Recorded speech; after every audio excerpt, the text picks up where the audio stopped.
Hey, how's it going, everyone? Thank you for joining Shop Talk Live. My name is Rick Ramirez, also known as Rick's 2 Cents, along with my fellow co-host Skylar, Hi, everyone.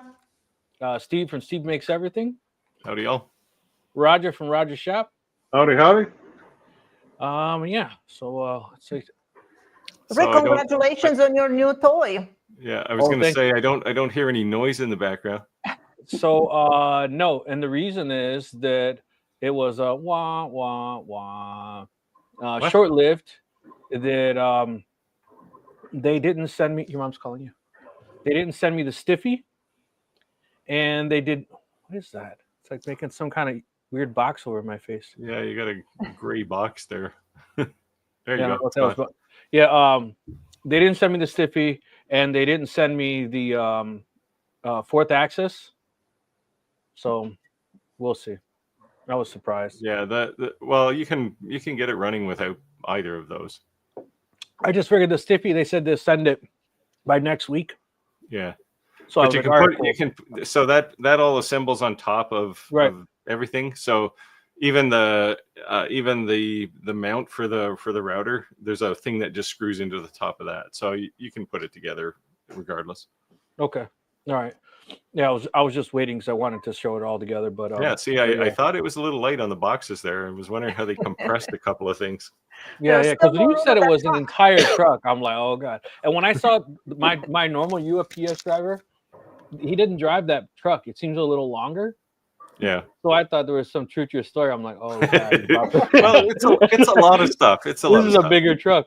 Like you got two more boxes coming. Yeah. So and the stiffy will be another one of those long square ones, right? Yeah. So they said the stiffy should be within a week, and then the fourth axis should be mid-June. They said that's all. Yeah, that one's just like you plug that in separately, right? So yeah.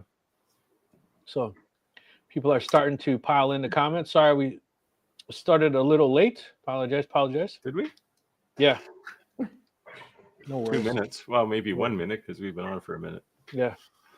Dan said that's great. I didn't know you had a shop talk. Does this go through sawdust and splinters? It goes through all of us.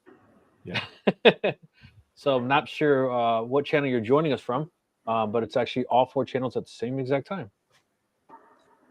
Unless I did something wrong and it doesn't show on mine, which is very possible. Well, I'm assuming it's from your channel. That's why he's mentioning you. Oh. Well, hello then. Yeah. Excuse me. So you guys got any special plans for Memorial Day? I'm going to hang out by the river and drink beer. I'm Canadian. It's just another day to me. Oh man. we had Victoria Day this week. Monday was a holiday here. Okay. Yeah, you're on, Skylar. Well, I'm having my brother over with his family. We're gonna make some ribs and cornbread and all that good stuff. Nice. I love this bread you make. I saw that. Yeah, I started making sourdough bread about a year ago, and we have not bought bread since then. But I make 2 loaves of bread every other day. One day I mix, one day I bake. That's awesome. Yeah, my deers and crows are well fed. That's awesome. Yeah, I'm having a pretty decent size cookout, barbecue. No pool though, because it's not warm enough, right, Roger? No. Our initial intent this weekend was to put our dock in, but that's wading 80 feet out in the river, and granted it's only up to your waist, but the water temperature right now is like 53, and that can cause shrinkage. Yep, it happens to the best of us. But I don't have a pool. I don't have a heater on my pool, so and since I have a spring on my property, I don't try to turn the water from green to clear. I just dump it out, put new fresh water. It doesn't cost me a dime. So, but yeah, the water is just freezing cold. So, do you have a saltwater pool? No, no. Just chlorine. Chlorine, yeah. There's a saltwater pool that'll clean that up right away, probably within a day, if it was green. I don't know, man. That's why I said if it's free to me, I would rather just start with fresh water, and I don't have to put all those harsh chemicals. How big is your pool? Because when I had a pool, it was like 32,000 gallons or something. Oh yeah, it takes 3 days to fill it up. Yeah, no, I'd have to look it up, but it's pretty. I think it's 32 feet long by like 25 feet wide. Yeah, I just hired a water truck. Yeah, so I'm off on vacation this whole week. I was studying for my PMP, my project manager certificate, the last 3 weeks. So yeah, got it. So that was pretty cool. So I took a week off to relax my brain a bit. It's a hard test too. Yeah. Yeah. So I was really scared about the math because I'm dyslexic, and I'm just like, the practice sessions were like 100,468 cents divided by 200. I'm like, I'm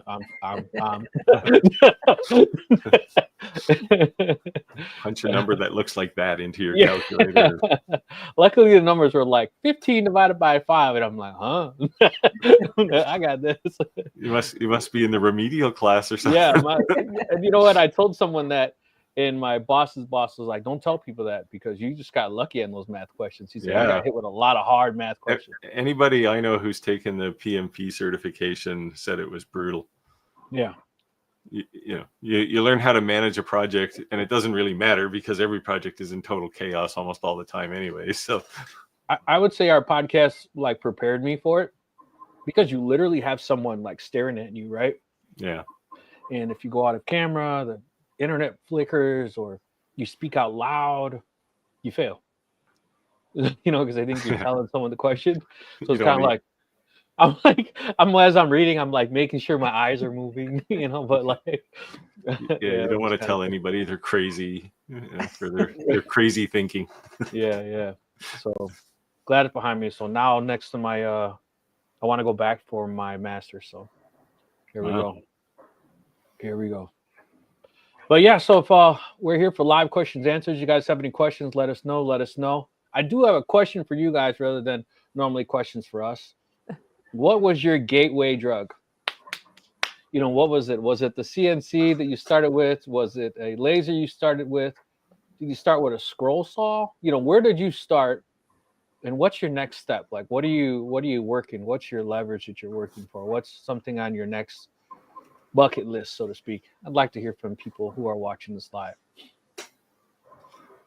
So David said, good evening from South Milwaukee. Hello, David. So Steve, I was going to ask you a question. Are you affiliate for that RIP software for the what's that software you told me to use?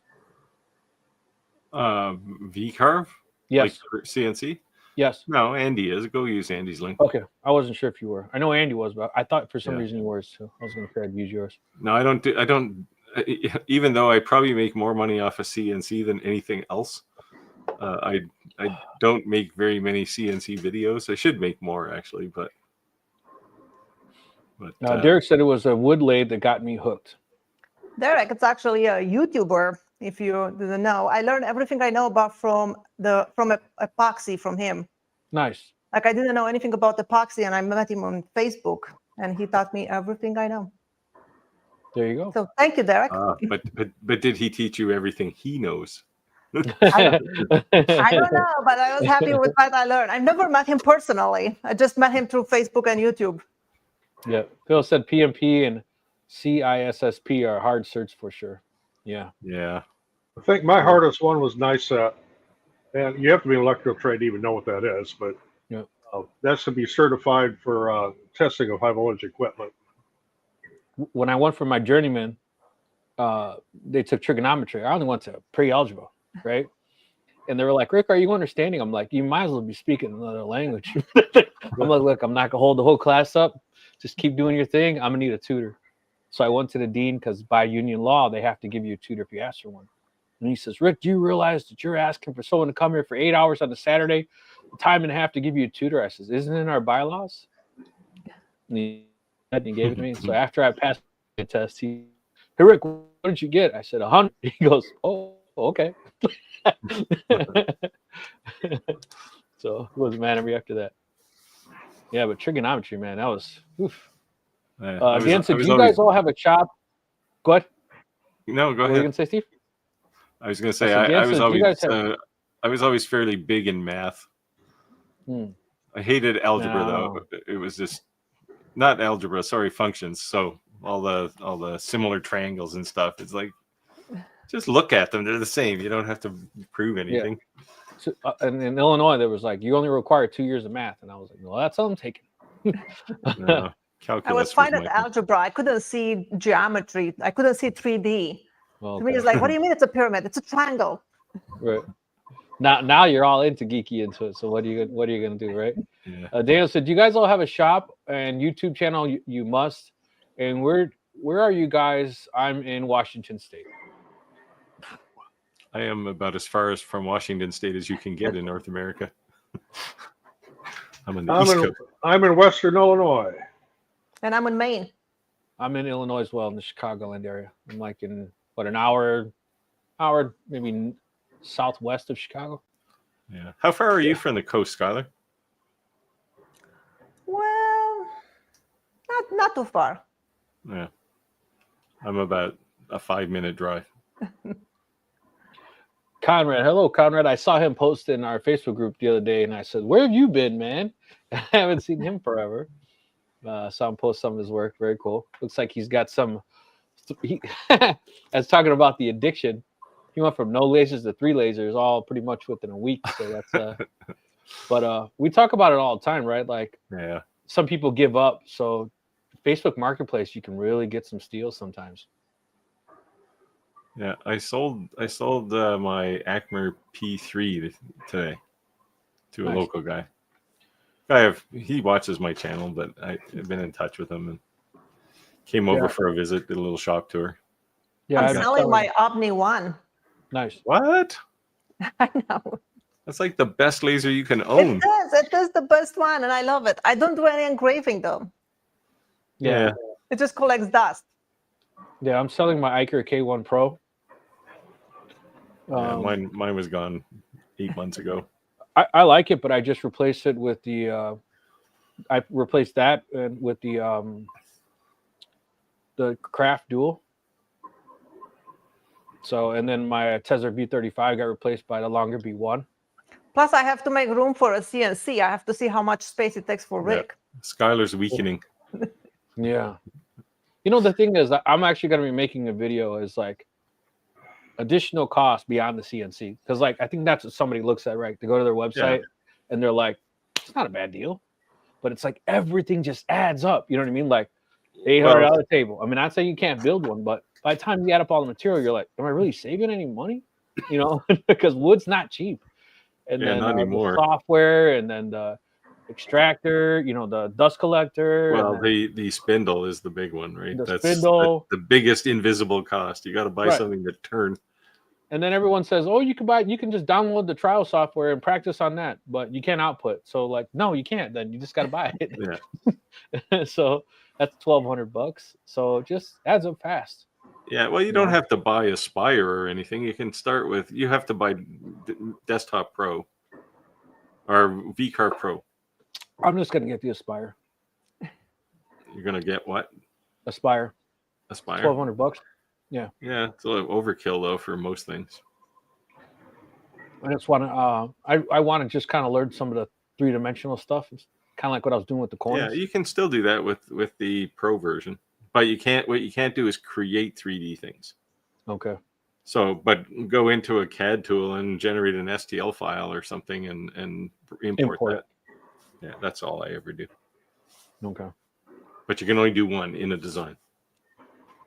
Whereas in Aspire, you can have multiple 3D things in your design. So David said, good evening from Mississippi Gulf Coast. A 10-watt laser engraver is my first tool. Yeah. Where to start? That's a good start. You're probably up to a 40 now. Yep. Or soon. Yeah, everyone thinks you need a 40-watt because you see all these people cutting 2x4s, right? Conrad just got his first real laser. What's a real laser? Let him know, Conrad. What'd you end up with? I think I think he's got it down below here. Yeah, he got a longer Ray 5. Longer Ray 5 from Steve's recommendations from a local seller off his old laser. Yeah, actually, Ray 5's a good machine. Yeah, it's a great. I mean, if you're starting out, it's the machine because it's relatively cheap and it just works. Whatever you do, just don't buy Andy's $99 specials. Yeah. I was talking to Andy. I sent him an email today because they were having all kinds of tornadoes and things down in Kentucky. I wanted to make sure he was okay. So he is, for anyone who still remembers Andy from the not so distant past. Yeah. Oh, you got some spam on here, Rick. All right. I can't block him because it's not from my account. He's one of your guys's. Hello from Oregon. Terrible at fishing. Counter said 10 watt with a 20 watt module, extended rails, rotary kit. So he's got the whole bang. There you go. Yeah, definitely good. All set. The honeycomb is actually a really good accessory for, well, really any laser. But I cannot stand lasers that have the slots. No. Oh, I've had some problems with those where you have a little piece that kind of falls through, but then it sticks up. Yes, it's the kind of the module hits it. Yeah. Yep. It's the one thing I wish that X-Tool had done on the P2S is put twice as many of those blades in. I'd actually like if they sent me a honeycomb, but because they do have them. They do have them for the P2S. Oh, I have a honeycomb for it. I have two of them. I don't have one. I have two of them. I use one for cutting wood where I let it get all messy, and then one I keep it for acrylic templates when I sell them. That was the only thing that I thought was kind of weird about the Adam Set Craft was the honeycomb that it's in. It has like this like beveled edge that it kind of sits inside. Yeah. I kind of wish they did a tray, almost like that you could like pull out to the front. What I ended up doing was buying magnets and sticking the magnets on near my honeycomb, so that like if I mark something out, that that doesn't move, right? Because then it just like I like to use direct coordinates. So if I put my piece down. Yeah. So my big laser, I can move the honeycomb around a bit, but anytime I start a job, I push it down to the same spot all the time. It's always down to the front left, and then you get reproducibility. Right. Yeah. So I bought magnets that are the exact width that there was that little extra space, so the honeycomb can't move. So. Zetento said tornado hit a few miles from my house. Well, man, I'm glad you're all right. Are you in Kentucky too? No, you're in somewhere else. Oh, we had some wild stuff here yesterday in Western Illinois. I mean, there were no F5s or anything, but there were some F0s and F1s here and there. And said my first laser was an Aesmer P3 that I bought from after watching Steve's reviews. There you go, Steve. Good job, Steve. I should be retired by now. But before we went live, we were just talking about affiliate links not working. Maybe that's what happened, Steve. Yeah, they all went to me. Retired right now. Huh. Yeah. No, I've sold quite a few Acmers P3s. I like that. It's probably my favorite. Just take it out of the box and go laser. But I did sell mine today actually. Just because it was time. I still have the WeCreate Vision Pro there, but it's probably not going to be there too long. I'll find something else. Dan said, all right, guys, I work with Western's red cedar, old growth. What would be the best for me for a CNC or laser? I really don't know the difference between them. I've learned which would be the best for me.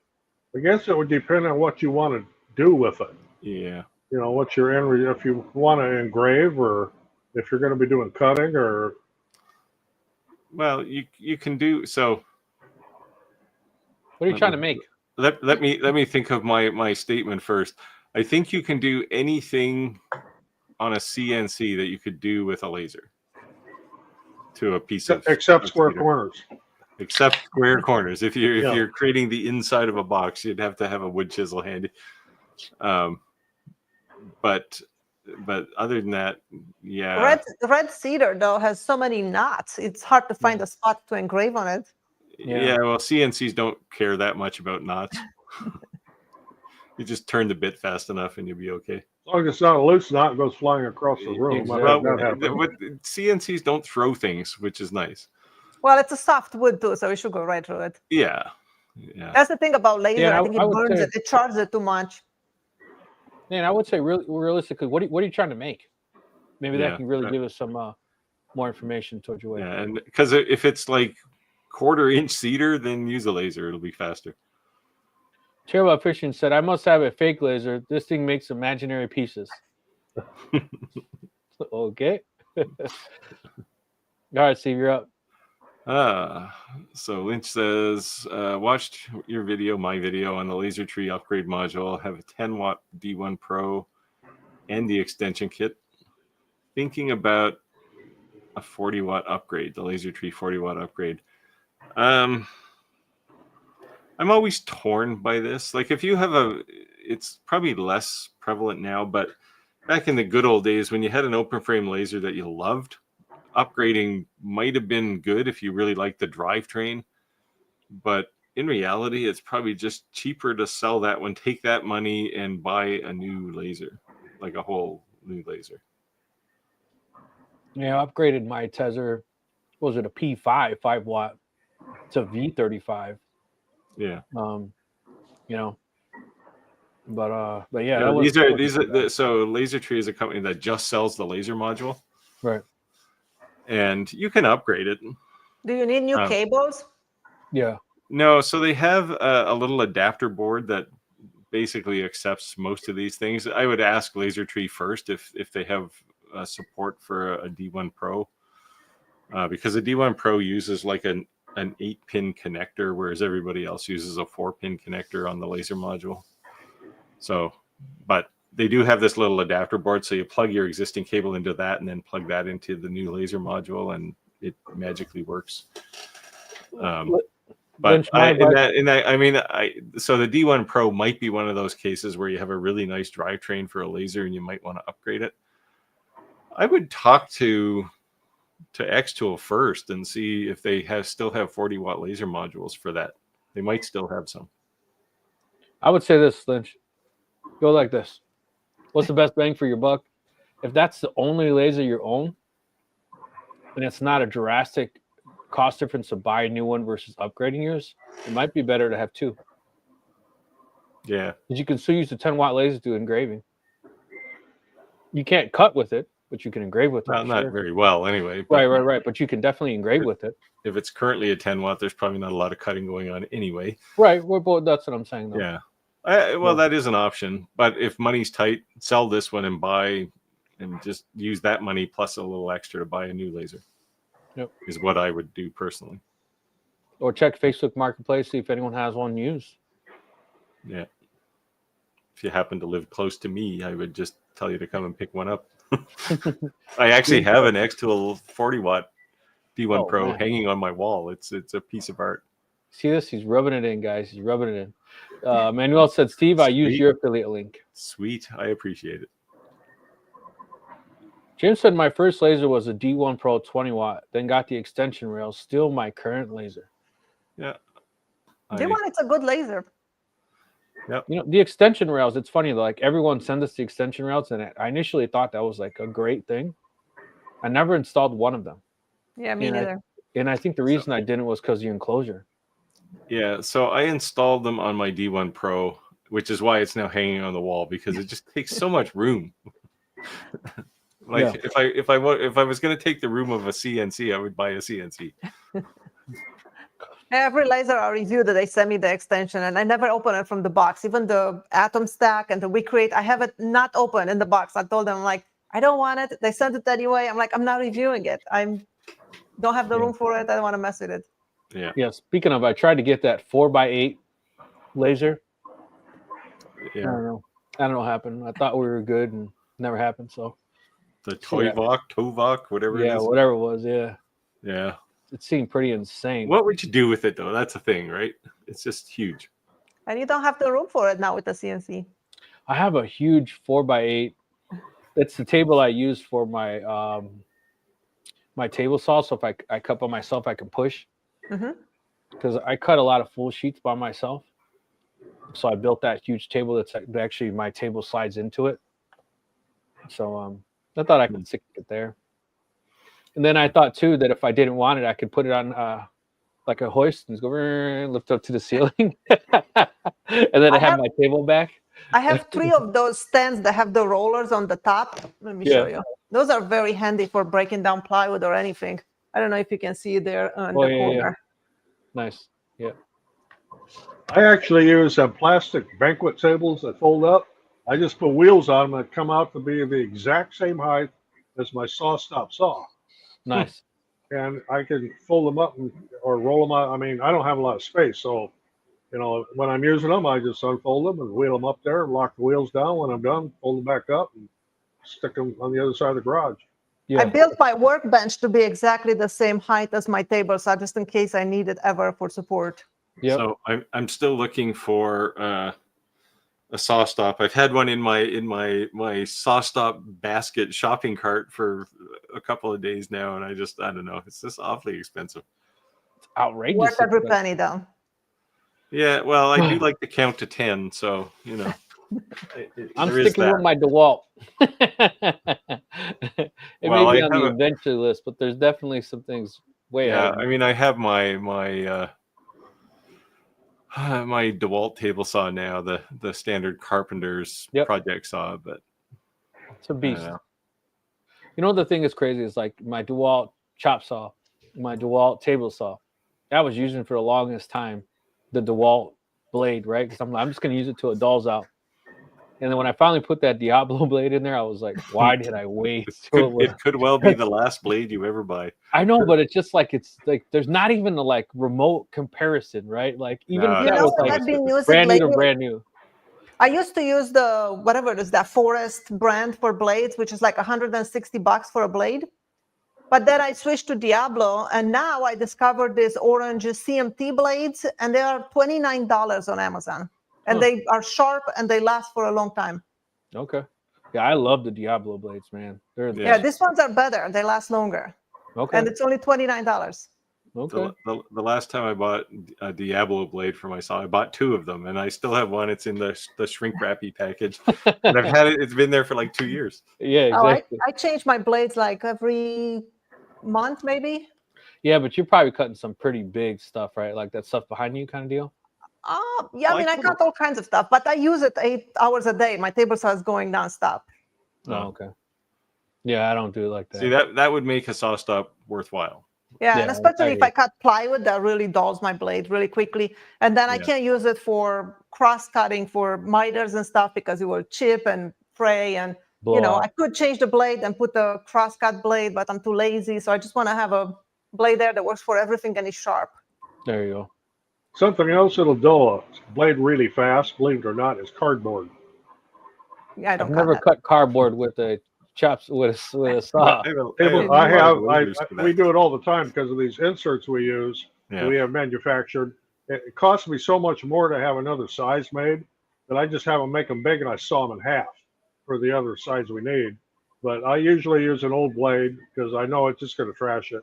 Because by the time I cut 400 or 500 of them. I learned to never cut acrylic with my table saw. Like the mess it makes, and it heats up, and it's terrible. Well, and it's throwing these little plastic bullets at you too, right? Yeah, it's like hot too. They're burning. Yeah, we kept talking about shipping, right? Like whenever you make anything, you got to keep in mind your shipping cost. And I was making those crosses, and I was mindful that a slight difference in size could mean, an upsize in the shipping cost. So I was staying in a certain particular size to stay within this range side of the envelope. And I was thinking, how am I going to ship something that's a 1/4 inch thick in an envelope and not get destroyed? And then that's what I was thinking. Duh. I took a real thick piece of cardboard. I stuck it in the laser and just cut out the outline. And I stuck it right in there and just put painter's tape to hold it. So it kind of was floating between it. And I said, hey, it's first time shipping this. If it gets damaged, I'll just send you another one. No problem. But just let me know. They're like, oh, it's perfect. So I save a lot of sheets of polyethylene foam because lasers are always packed in it. Oh yeah. Right. So I save the big sheets and I usually, because I've already got a design, like especially if it's a laser design of some sort, you've already got the outline. The outline, yeah. You just use that and cut it, and you make something that the thing just fits right into, right? But I think too, it's kind of like when they get it, it looks like store-bought kind of, right? Because it's like it looks cool, just the way it is. Yeah, speaking of Skylar, I had ordered 2 crosses from her for Mother's Day, and the presentation and the way you wrapped everything, I was like, man, I feel like I just give you like, here's your stuff you ordered. You know what I mean? I felt like, all right, I got to step up my game a little bit, you know. I didn't do much. I just put the thank you notes. That's all I did. What do you do, Rick? You like wrap it in an old sock and send it? Or? No, but I'm just saying I don't personalize anything. I'm just like, here's your package. You know what I mean? It's so. I used to write handwritten notes. I used to write handwritten notes for every order. I can't do that anymore now. I don't have the time. Yeah, but so I just think that little extra effort, even if it was something printed, it just, you know, it meant something, you know. I was like, I need to do something like this. So Bosnian trucker started with a longer Ray 5 10 watt. Now he has two. That one, he has two of those and a Ray 5 20 watt. Man, he likes the Ray 5s. And an X-Tool F1 Lite. I don't know about the F1 Lite. Did you have one of those, Skylar? No, I have the F1 and the F1 Ultra. Yeah, that's what I had too. Following Roger's steps, just sold 150 coasters. Ooh, there we go.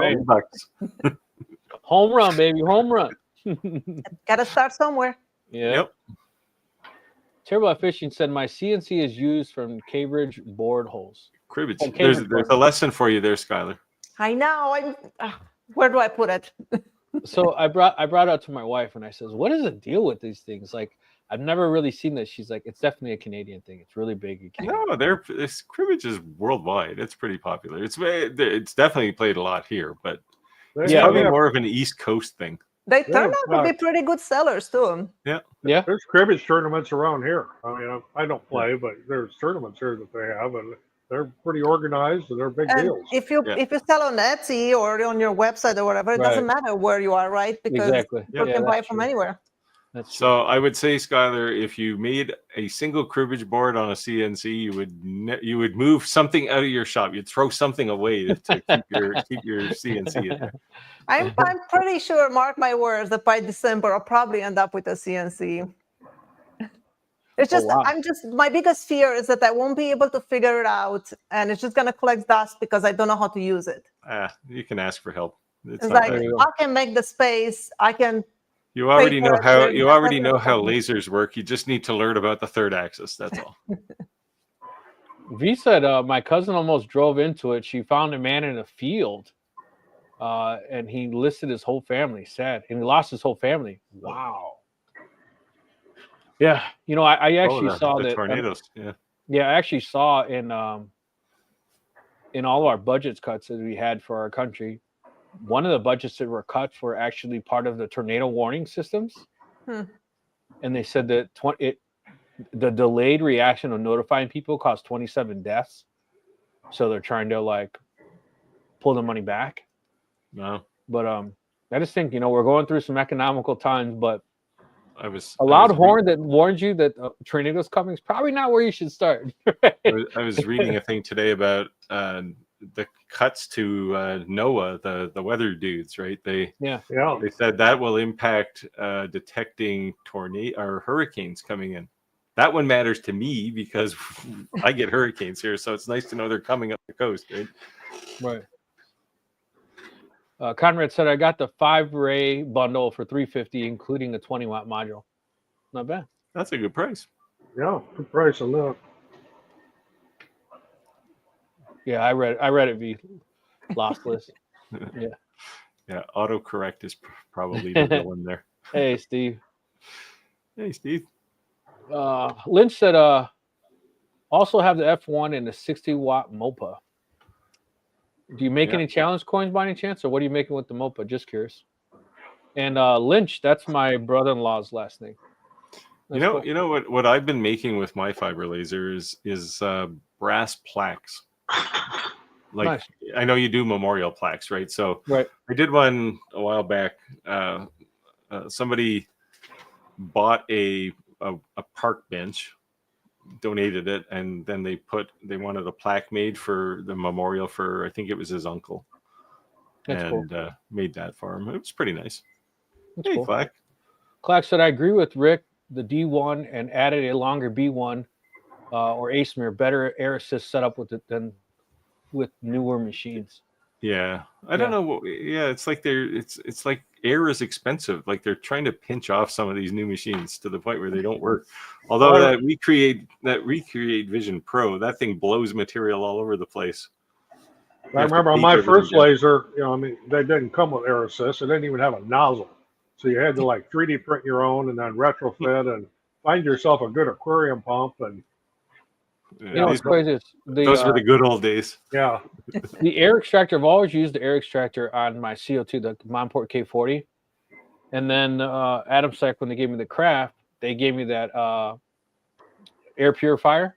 Mm-hmm. and I did the review, and we keep talking about doing these trade shows, going to things, when you don't have a way to external event.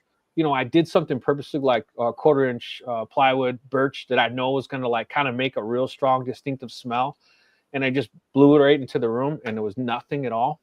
Yeah, they work really well, but the filters get filthy so easily. So that's the point that I brought up. Yeah, so I had to actually, it'll beep, right? It'll go beep, and I had to actually step it down when I couldn't be at the full speed because that I knew that it was, being restricted or whatever.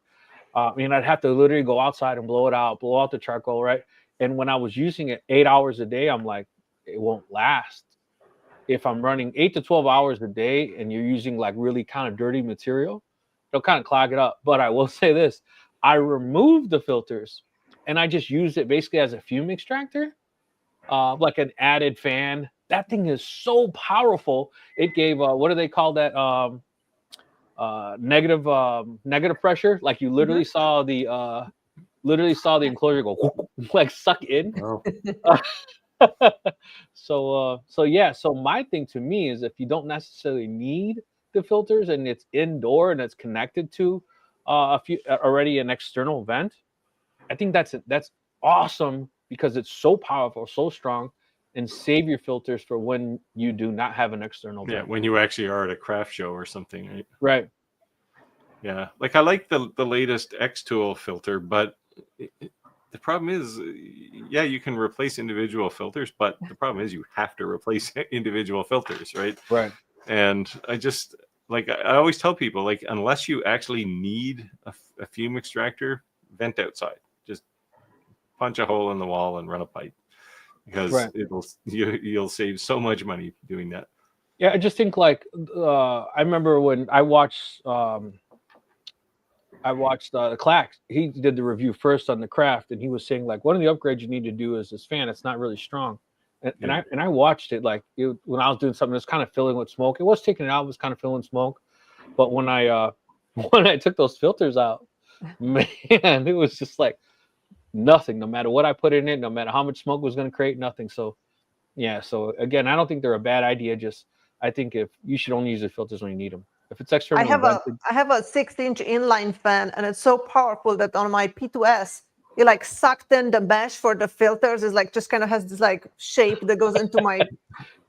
Yeah. So I connected it to the longer B1 enclosure, and that's why I said it was negative pressure. I saw like it looked like from all angles sucking it in, but it's kind of crazy. Conrad said the extension for me is useful, but I do a lot of what is this? Boron. Bourbon barrels. Bourbon barrels.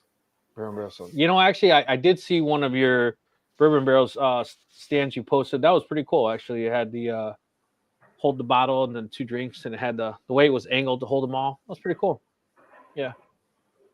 I've never done that because, to be honest, in my area at least, there's a lot of people selling that wood, and they're asking a pretty premium price. And I'm like, wow, like those old barrels. No, I was like, how much could you really sell that for the amount of money they're asking for the wood itself? They probably smell nice when you're engraving them. Yeah, I would imagine so, right?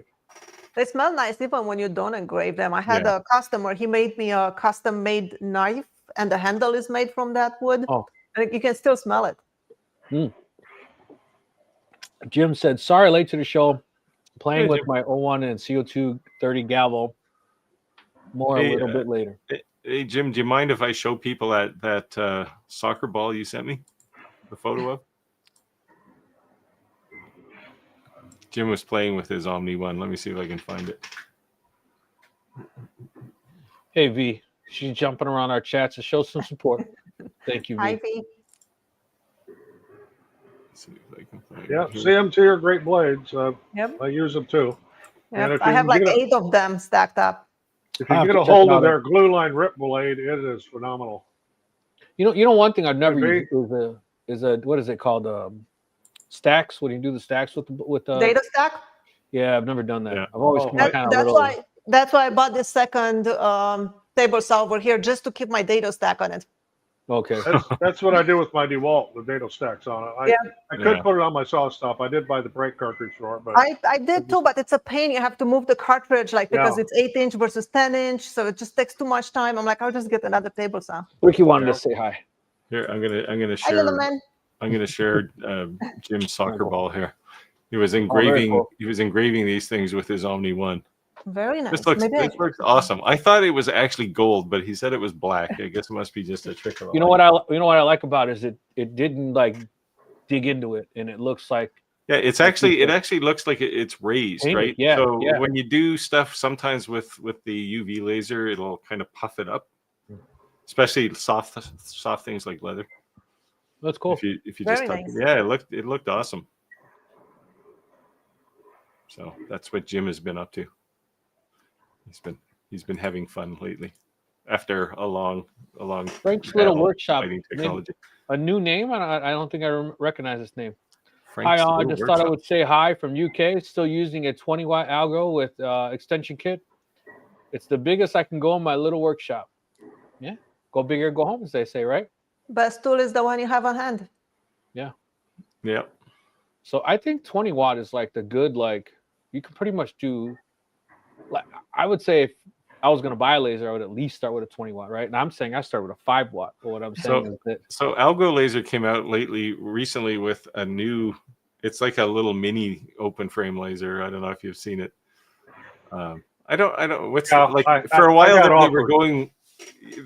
they were going with the make the biggest laser you possibly can. Now they're all going the opposite direction.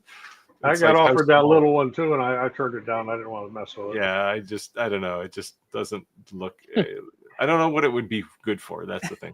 You know what I've been getting offered a lot lately is services who open websites. They're like, hey, you got the CNC coming. Let's build your e-commerce website. I must have been contacted by 100 different companies this last week. It was like, what did I say that triggered that? Because it's like the same thing. You can use ChatGPT on your own. No, this is what I told him, Steve. I says I started as a CIS major and then switched to a TCOM major. So if you are coding for me, it's got to be better than me. Yeah. Right. And it's not that I don't have a capability of doing it, just it's on the eventually list, unfortunately. Right. Yeah, I get hit all the time with this stuff. And it's like they're trying to sell me stuff that, if I dig back in my list of patents, I probably did a patent on it. It's like, Well, I think WordPress has definitely opened doors for people who are not necessarily know coding. Yeah. I mean, there are tools that will help for sure. Yeah. And the good thing about WordPress is there's all these plugins that kind of like do all the linking for you. So WordPress has definitely changed things for people. You don't very many people hard coding anymore. Yeah, no, that doesn't happen so much. Even if you're not using WordPress, it's all just generated code basically. Yeah. Both of my websites are built on WordPress. I just went to Squarespace and used one of their templates, and 2 hours later I had a website. My sister did the same thing on Wix. Yeah, my sister used Squarespace, and she said the reason she really liked it was because all the tax things breaking into it. Like I take care of the sales tax, and she just liked the way it like all the back end stuff. It wasn't even necessarily the website; it was all the back end. Everything is pretty automatic and easy and user friendly if you know nothing about computers. Yeah, most of them have that now. I mean, it'll do things like when somebody logs in, connects to your website, it'll recognize their country and quote them prices in their own currency, and it works. What I've been noticing a lot of people nowadays is Facebook. That when you go to look at someone's Facebook page, all of a sudden you get a message from them, even if it's a bot, it doesn't matter. The point is that they know you're looking. Hey, Rick, thank you for stopping by, checking out my Facebook page. If you need anything, let us know. And I was like, how did they do that? I was actually going to Google it. I thought that was pretty cool. It's business stuff. It's the business piece of Facebook. You can do that. Yeah. I thought that was pretty cool. I mean, I don't know, maybe it's creepy, but it's kind of cool too. You know what I mean? There's so many creepy things on the internet. Creation said, I'm using a DeWalt job saw that I purchased used and fixed up, also using CMT blades. Yeah. Yeah, I've heard people say good things about CMT blades. So I have to check it out now that we're hearing this over and over again. I guess I'm just stuck on, what do they say when it's, don't fix something ain't broken, right? I just stuck on Diablo. Yeah, but maybe if I was in your shoes that I was replacing them that often, I might be looking for an alternative. Yeah. I use Diablo blades too. I have Diablo and CMT. I also have a few Forest blades, but those are high end. Yeah, they're only worth it if you're sending them back for sharpening, which I've never done. So it's like every month I would throw away a blade and buy a new one. I'm like, that's just stupid. I'm like, why am I paying $160 for a blade? Yeah, even Diablo blades. I do have a stack of Diablo blades that are dull, and I know a guy who can sharpen them. I just have to take them and actually get them sharpened. Yeah, my dad was old school. He always would save all of them. He would just take them all out. Well, so the blades, especially like CMT blades, where there's generally, well, they do have colored ones, but you can get just bare stainless ones. They're good for marking things, right? And if you ever get your laser cutter welder, you'll be able to cut those things. So save some of them. Go cut a bunch of gravel with your Diablo so it gets dull, and then you'll have something to cut. Marco it's really good stainless. It's tool steel, right? So Marco Maryland said, I hang out in the bushes with Roger. Pat would say hi when I saw Ivy. So she's being a fly on the wall, so to speak. She just wanted to let know she's here. She hasn't been on either in a long time. Yeah. Yeah, it'd be good to see you. I haven't seen you in a while. You and Conrad. Where's Worldwide for old people? I resemble that remark. I haven't seen Clayton on tonight. That's what I was gonna say. Yeah, where's Clayton? She jumped in Skylar's too. There you go. V is showing the love, equally loved. Thank you. Thank you, V. Jerry's Tattoo said, still working on the X-Tool P2, my first. Looking to upgrade to fiber or UV. Suggestions? I make jewelry and wall sculptures. So, well, both fiber and UV, the lasers I have are com markers, but those Hoatian ones are also out there. Cloud Ray, but they tend to be pretty expensive for basically the same thing. But yeah, keep your P2, get a fiber and a UV, and you can do pretty much anything. One thing that I would say, you're saying you're making jewelry, so I assume with a fiber laser, you're maybe wanting to make like name plaques, things like that. So you're probably in like 100 watt range to be able to cut through metal easily without warping it, because even though another laser could do it with multiple passes, that's pretty thin metal and it'll tend to warp. So you almost want a powerful laser to just knock it out in as few passes as possible so you don't have that warpage or discoloring, because gold and silver also can change color with heat. So silver will. Gold might look like it's changed color, but it'll polish off. Yeah, it'll polish out, but it definitely will, it can. Yeah, nothing really reacts to gold though. Right. But yeah, so it depends on the jewelry too. If it's like thin earrings or something, any like a 60 watt MOPA will do it. I don't know if a regular 60 watt would. You probably need the little extra oomph from a MOPA, but yeah. So I have a 30 watt and I have a 60 watt. And I was looking to do the nameplates things, but I was looking at least 100 watt because I just want to cut straight through it. Commarker said they'll eventually send me 100 watt. The one that they sent me got seized and God knows where it is. So it basically got written off. Somebody's playing with it right now. Yeah, probably some customs guy got himself a new laser. I don't know. Lynch Reptile said, camel cans, knives, lots of steel parts. Having trouble marking without engraving chrome on Harley parts. So the one thing that I would say is that, Jada, when you go to a lot of these sellers, they have templates like JDS, and maybe you pay a little bit more, but when you go to these sellers that sell these lasers, these blanks for lasers, if you steal the photo from their website and you open up in Google Lens, a lot of times you're going to find the Alibaba or the sources they're buying them from. And now this pocket knife, you don't have to pay, $17 for this pocket knife, and you can go buy it for $1.85, just like they did. But you get the template. And I'm not trying to, rob anyone out of the hard work money, but just being honest. If you're having trouble lining it up in that, or maybe it's even worth just paying the extra bucks so that you taking out the margin of error. Templates definitely help. So I'm having trouble understanding the last part of this. The having trouble marking without engraving chrome. So I think that's his, like, the way I read it was that's his niche, right? Like that's his.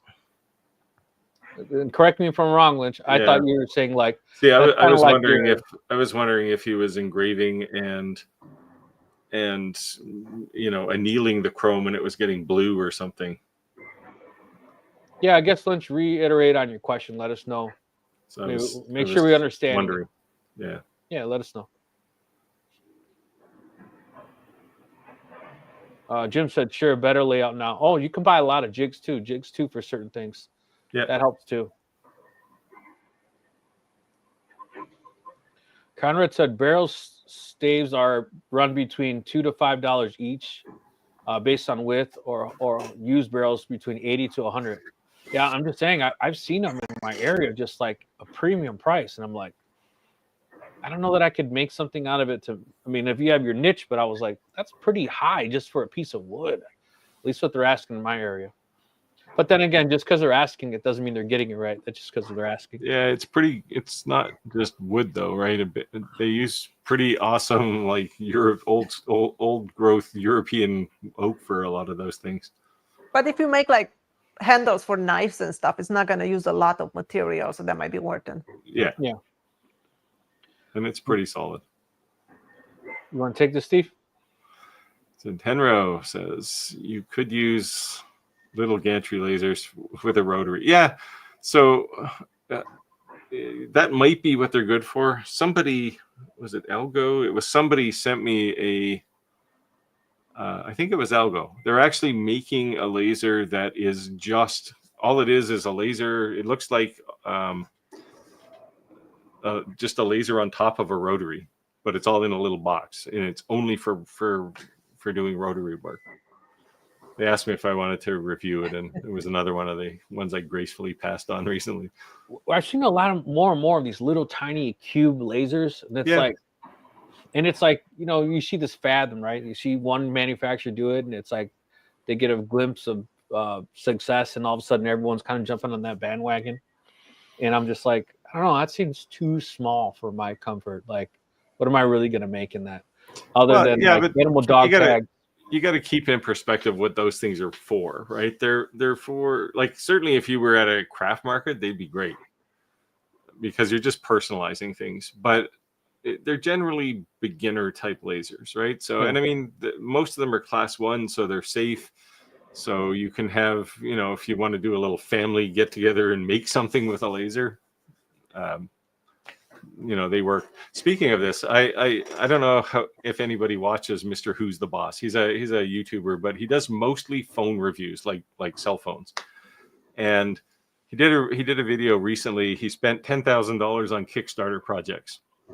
And of course, half of the things he invested in didn't show up because it's Kickstarter. But in the other half, there was a lot of battery chargers and things and cable, like cell phone stuff. But then he reviewed the CommMarker B6 switch, which is their new fiber laser. And his review is actually not that relevant. But what was relevant to me was watching somebody who's clearly a smart guy, because he's got like 15 million followers on YouTube. But it was just interesting to see somebody who's never been exposed to a laser before actually turn one on and go, this is amazing. Yeah. And I look at my lasers and go, I got 5 of those already. Like, what's so exciting about this? But he was just astounded. And it was like, man, it was like a kid at Christmas time. Like, it's just amazing. So it's a good video. Go watch it. Watch the last 5 minutes of it, which is where he does the review of the. It's not really a review. He just turns it on and he actually puts his logo, a matrix of his logos on the back of a phone. And he was amazed that it looked like it came from the factory like this, as opposed to like, marks or something. And this is cool. I wish I had this experience every day when I turned a laser on. see, to the point of your comment, it's funny that like you kind of get accustomed to what you have, and it's like not that you're not grateful for the things you have, but like when you have them, sometimes you forget like the build up to how long it took that, or how long, you know, what the success level that you had to achieve to be able to buy or acquire those type of things, right? And when someone walks into your workspace, I think it's even less. I think it's even less subtle than that. I think it was just like he looked at this thing like it was magic. Yeah. So it was cool. It was cool to see it. My cousin works for two men in a truck. I don't know if you guys heard of them. A pretty big, large company. Yep. And he says, you know, Rick, sometimes they bring us down to these basements, or they bring us in this workshop in the back, and they say, I have a wood shop, or I have a shop. And sometimes you laugh like, this is not a shop. And sometimes you're like, this is a shop. And he says, Rick, you're getting a pretty nice shop. You know what I mean? So exactly what you're saying, Steve. Like you just get used to it, and it took a long time. And you know, but when people are geeky into those type of things, they see certain things you have, they're like, whoa. But you just get so used to them, it's not a whoa factor anymore to you. Yep. Yeah, so when I get something new, like the Eufy E1 was like this for me. It was like, holy cow, this thing's amazing. But for the most part, and this is one of the reasons why I'm trying to do fewer reviews now, is just because it's like it's the same old thing. Like, you know, and people, I mean, we have it here, right? People say, should I buy this laser or this laser? It's like, who cares? They're the same, right? They both cut and they both engrave, and they'll do the same things. So there are times when I do get that kind of feeling, and I have a feeling I have two of them coming up, and I have a feeling I'll be like that with both of them. It's very cool. Yeah, you know, I agree with what you're saying though, Steve. Like it's laser review after laser review, you know, and everyone keeps. It was not about us, but somebody had said, you know, how does this particular person make all these back-to-back laser videos?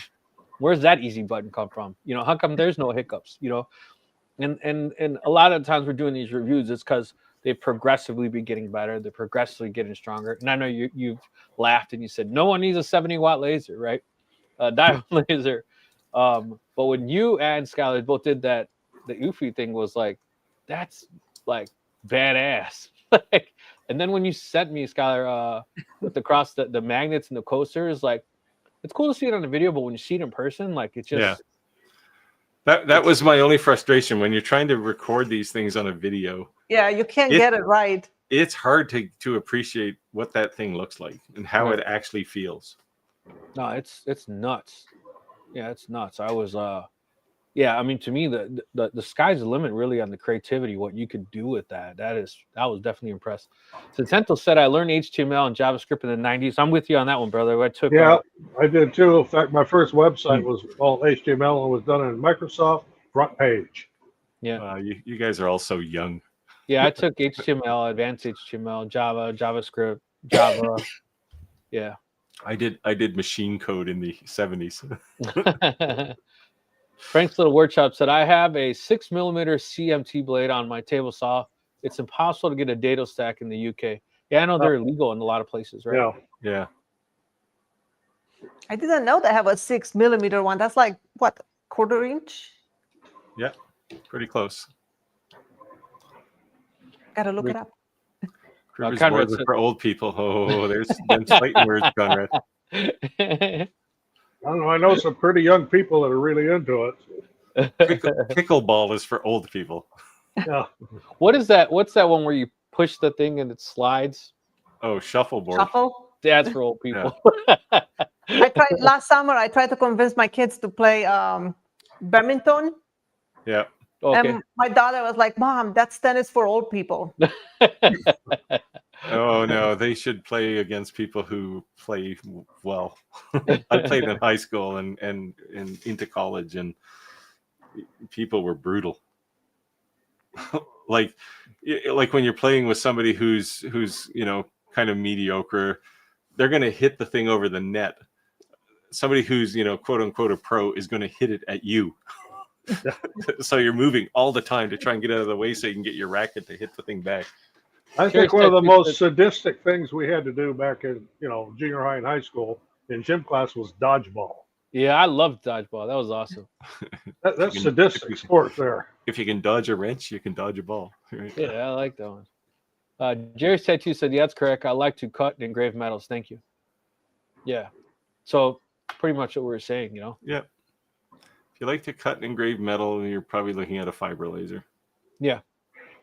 Yeah, UV is going to mark, and then fiber laser is going to cut, right? Basically. Hey, Nick, first time joining from another East Coaster.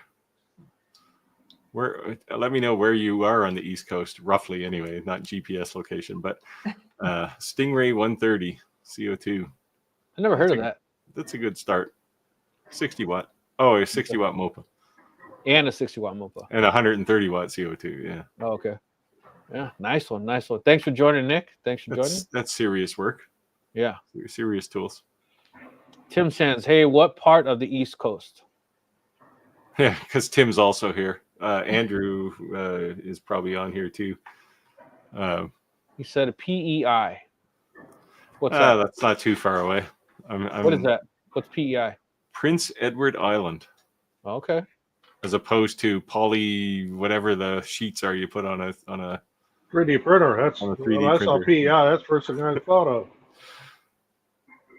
Steve makes everything is also NS. Yeah, and Andrew's here. He lives about 5 minutes from me. He was here yesterday, and there was another guy here from close to me here today. Tim said the Rick did that CNC built today. The UPS driver didn't look so impressed. You know, I said to him, I've been waiting for you, and I think he took it as offensive, like, rah, you know what I mean? And like it's about time you got here. yeah, exactly. And I told him, hey, bro, you all right? Because, you know, it's the same driver every day. And he's like, oh, man. He's like, I'm just so busy. I was like, I didn't mean I was waiting for you. Like, what the hell took you so long? Like, it's been 4 months I've been waiting for this. He's like, oh, I'm sorry. And at first, before I told him that, he's like, where do you want these boxes? And I'm like, just put them right here and I'll bring them inside. And when he saw me pick it up by myself, he was like, oh, I should help you. And then he helped me, you know. my UPS driver, he doesn't even knock on my door anymore. He just kind of walks into my shop. Hey, Steve, drop something new down. I got to take a picture of my grass in my front lawn because I have like a retainer wall in front of my house. So he literally, this UPS driver, he comes so often, he just backs in my driveway. I actually cut 2 of my trees so that he can back in my driveway. and so like Amazon's scared to back in my driveway, right? So they come up and they walk on my lawn so often. They're like killing my grass. I have like this curvy walkway to my front door. But like, man. Yeah, I had to put some giant boulders all around my driveway by the grass so they cannot go over my grass. Yeah. It's like, man. Yeah, my delivery driver's back into my driveway because it's 120 feet from the street to my workshop. So yeah, that's the way it is for us too. It's way over 100 feet. Yeah. So Tim, I do not have the CNC. I don't have the CNC built because, and I was talking to Steve before we went live. I don't have the stiffy, and I don't have the 4th axis. 4th axis I obviously didn't need, but you don't need the stiffy either. Steve was saying put it all together and just wait for the stiffy to come. The stiffy will be here next week, so at least I'll put it all together then and wait for the stiffy to come. But then I don't need the 4th axis, right? But I kind of wanted the stiffy before I start using it. Yeah, the 4th axis, you can do something like I did where it embeds into your table, but you have a workbench table. You're probably not going to want to cut a hole in it. Yeah. Otherwise, I may pick the brain it's like a rotary, right? You have to plug it in and unplug it when you're not using it. Yeah, I may pick your brain when it comes to that. We'll see how that works out. Yeah, it'll be interesting to see if they if they use bigger drag chains now, so you can run the water hose through the backside through the drag chain. I'm not sure because on their YouTube channel, at least now, they were kind of sending you to this 3D printer guy who makes clips. Where they were suggesting you buy clips. Yeah, that's he's a well-known guy, Harney, whatever his name is. Right. I designed my own. The clips they work. So he just made some little clips that you clip over the existing drag chain. The good thing is I know this grumpy old guy named Roger. He's really good at 3D printers. Yeah, so. I can send you the stuff that I made. Because Roger, I need some of these clips, please. I actually replaced a couple of the drag chain holders on the x-axis, And then I could put a much bigger drag chain on that holds all the wires plus the hose. There's a Facebook group called Grumpy Old Men with Lasers. And the first couple times I posted on the Facebook Of course there is. Like and it's pretty big too. First time I posted on the group, they kind of like just attacked me. Well, and I said, they're grumpy old men. What do you expect? Exactly. Why are you being such a grumpy ass old man? And I kind of like spit back, a couple jabs back. And they don't mess with me anymore. They let me post my stuff. Maybe I should join that group. They sound like my kind of people. Yeah, but they're talking smack. But I talk smack back, and now everyone's cool with me. Yeah. Okay. So he's trying not to damage the chrome. Yeah. Yeah. Well, one thing with chrome plating, usually it's a very thin layer of chromium over a very thin layer of nickel over a very thin layer of copper, which is then adhered to the steel. There's a plating place here I've done work with, background electrician, so I know how the process works. Yeah. I would say find somebody who's got like an Omni 1 or a UV laser just to try it. Because UV lasers are different, right? They don't heat the material as much as fibers do. Fiber lasers basically almost melt the material. I would tell anyone who you're doing engraving on anything that's chromed or polished that there is a chance that they have to have it re-chromed or repolished. Yeah, it's going to turn purple. Well, certainly if you use a fiber laser or a CO2. Yeah. Well, CO2 wouldn't touch it anyway. You'd have to use Sunmark, unless you're going to like do masking tape and then like backfill it with paint, something like that, or backfill it. It's still going to heat the chrome up, and it'll still it basically anneals it, right? So it turns purple or blue or some shade in between. But a UV laser won't do that. Yeah, but a UV laser is not going to go down in the metal like that. It depends. The 10-watt Omni 1, I'd like to have one of those now, because then you get all the benefits of UV plus a little more power. Yeah, it's just a lot of these chrome polished parts for Harleys, they're expensive. Yeah. So, yeah. But what I would say, like if you're doing like brakes or clutches, the handles, those you can polish on a polishing wheel. That's pretty cool. You're doing flywheel covers, footboard covers, those you can polish. But if you're starting to do like the heads and like etching on stuff, like, whoa, you could. If you get to the annealing point, though, you can't polish that out. Yeah, the metal is changed at that point, right? Right. So just, there's going to be some trial and error in that for sure. Yeah, marking spray won't work well on chrome. The only way I can think of is with a UV laser. That won't work on chrome either, probably. Yeah. It's really designed for bare metal. Yep. Well, he's obviously tried it because he said, well. So those who are wondering if it would work, there you go. Conrad with the barrels. White out. I think Conrad's trying to hustle up some barrels. You need some barrels. You got to hit up Conrad. Is he going to put an affiliate code in the comments? Yeah. So trying to get black marking without digging into the chrome. I think the problem is to dig into the chrome. Yeah. Well, this is the problem, right? Because UV won't make it black. UV it'll make it whatever the bare material looks like. I think even in IR, you'd probably just end up with a light gray. Yeah. Yeah. That's crazy. There's a lot of IR is just a low power, basically like low power fiber, right? Yeah. It's almost like you just need to damage it and get it re-chromed. Or discourage people from getting things like exhaust pipes engraved. Yeah. As cool as it would be. And I'm Mexican, right? So like we're big in the lowriders and all that stuff. So that's like a huge thing that people do, especially on cars and Harleys. I have a full custom with Harley, so you know what I mean. Like when you do stuff like that, you got to get it re-chromed. See, and I thought that was just a stereotype.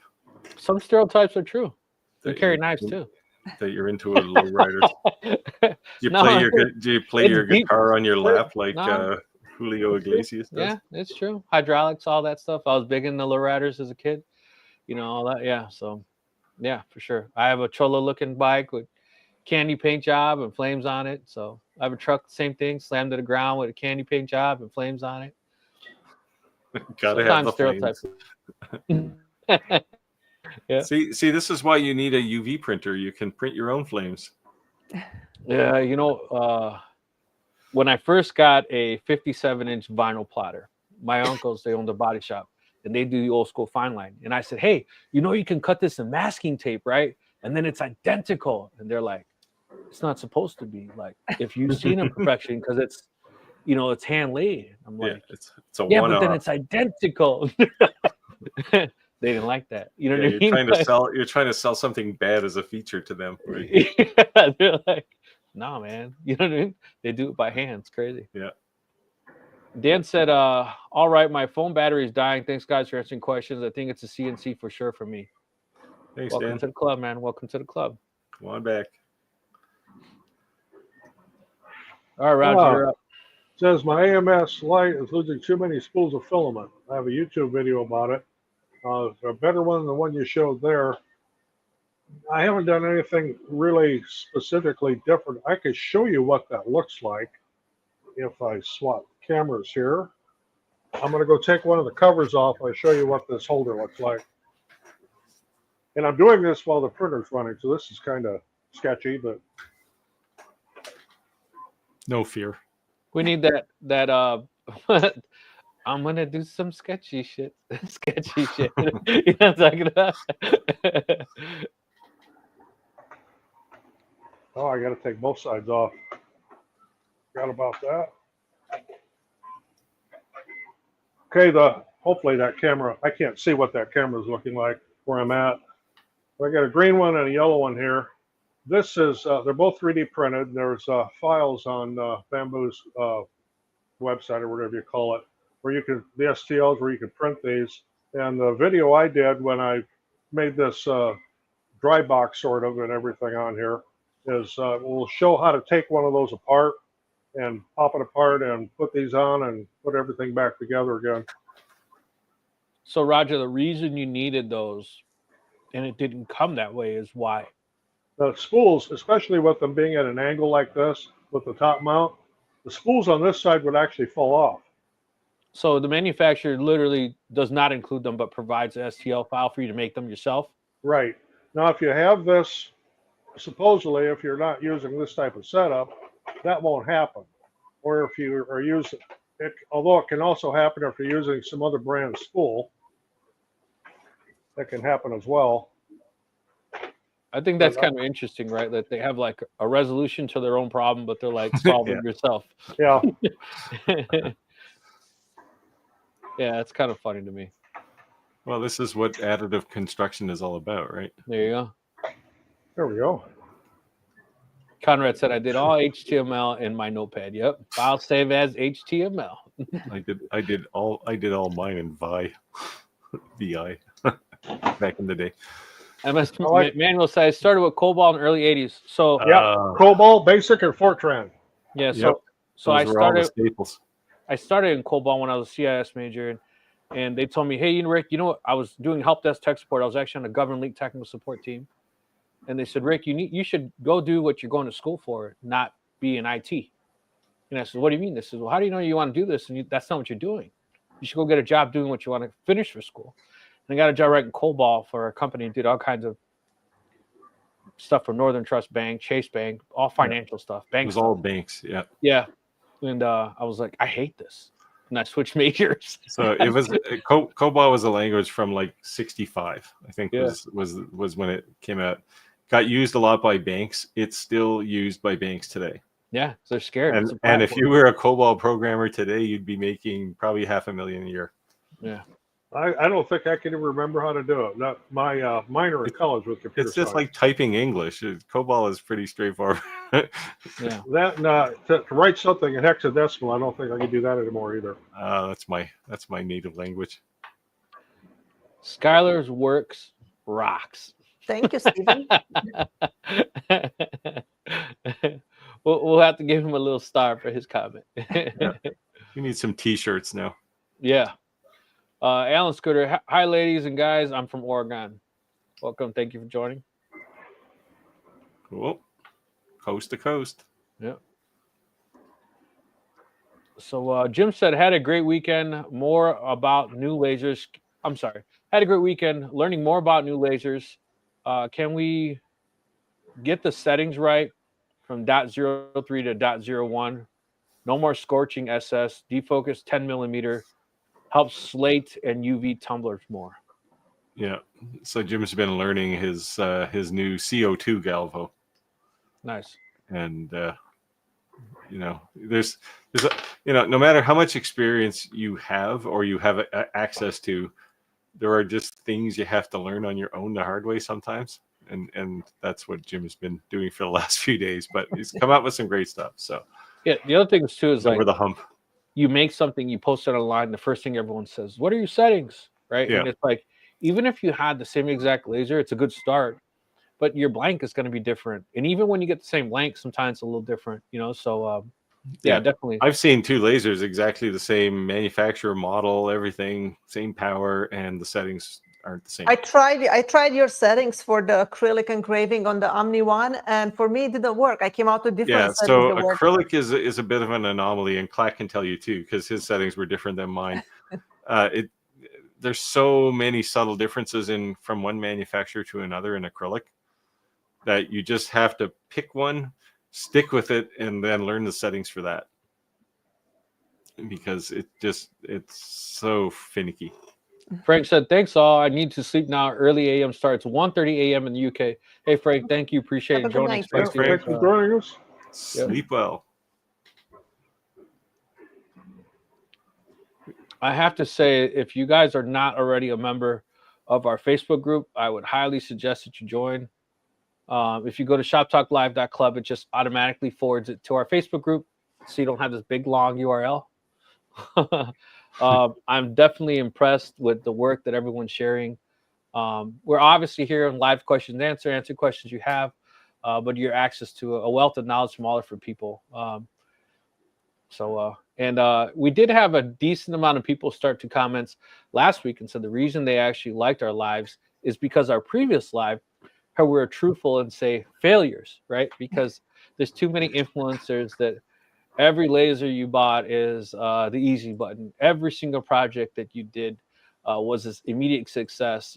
Follow me, buy my course, you'll make $1 million, right? And we're like truthful in the things we say. So so it's cool that somebody actually appreciated us kind of, being honest and truthful.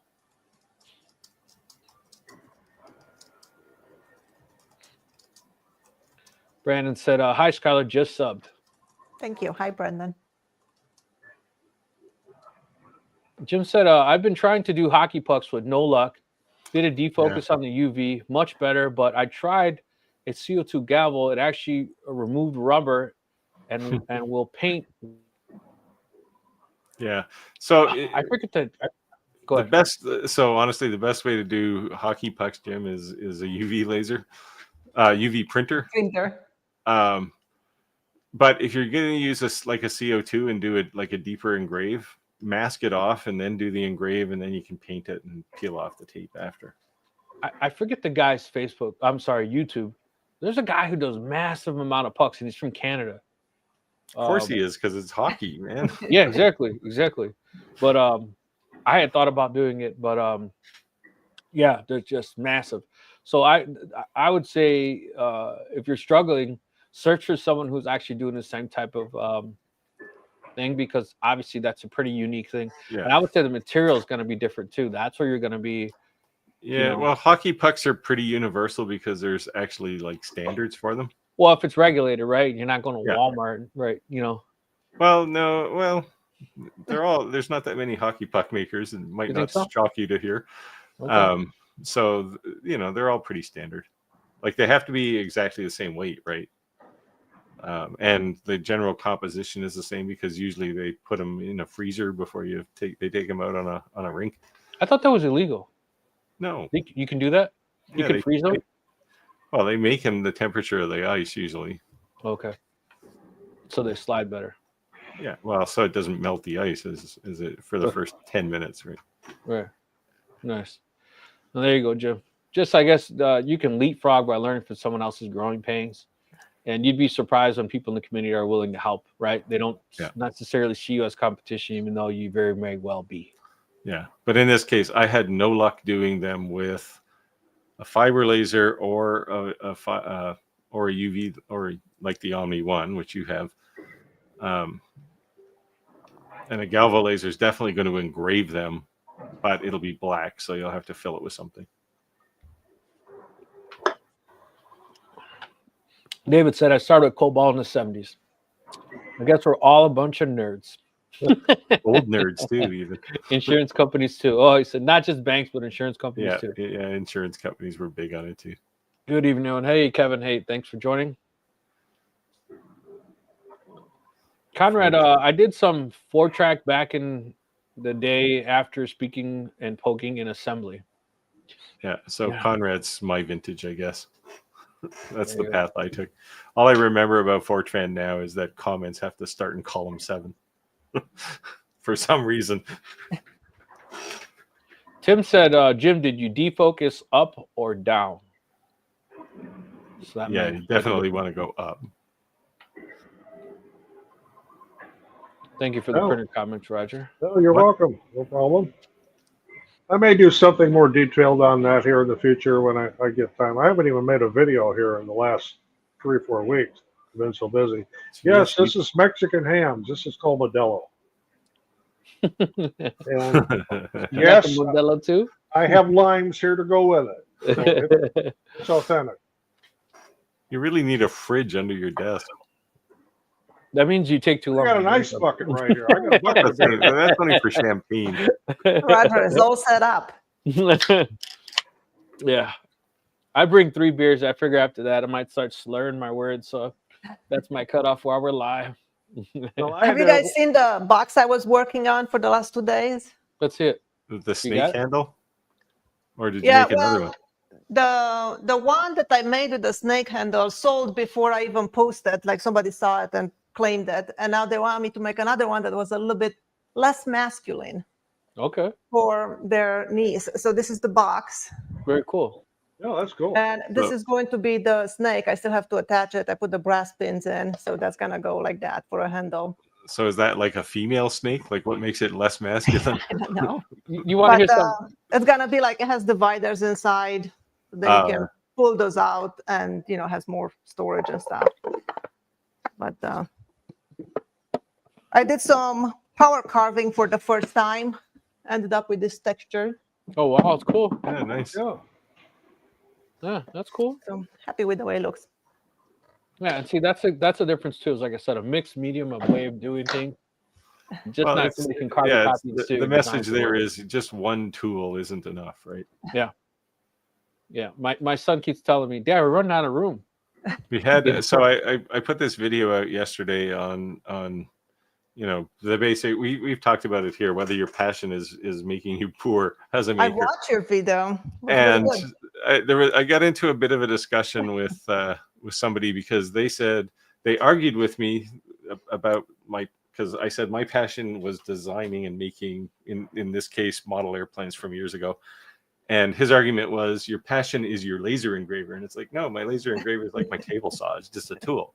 It might be a passion to him, though, right? Like he might just live and love and think about lasers all the time. I don't know. But if I could, I told him, if I could do anything without using any tools, I'd be just as happy. So, yeah, we've talked about it here, which is why I made that video. And people get very focused on their own thing, and we've talked about it, right? Don't make something you like, make something someone's going to pay for. But also don't get butthurt if they don't like it, right? I'm not sure who he's speaking about, but Creation said, no videos for 3-4 weeks, get into it, man. That'd be me, because this is our busy season with our greenhouse business. Yeah, I would say whenever we're quiet means we're busy. Yeah. Or something's coming big. Old school ice bucket, Steve. Yeah, it's old school. He has to show you the floor. He's still got the shag carpet going. Would you steal that bucket from a hotel somewhere back in the 80s?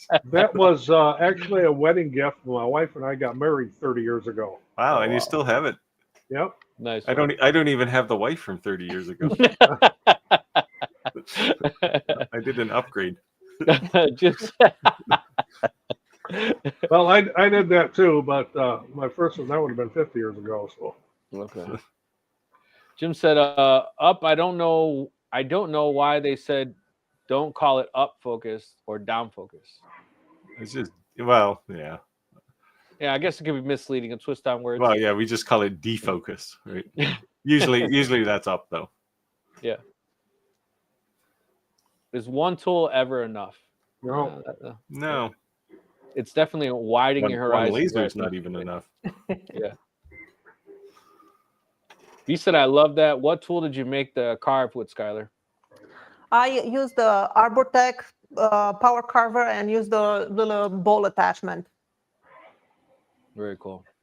How long So did if that anyone take? sees Daniel later live, just tell him that To do the round, Steve, it took me about 10 minutes.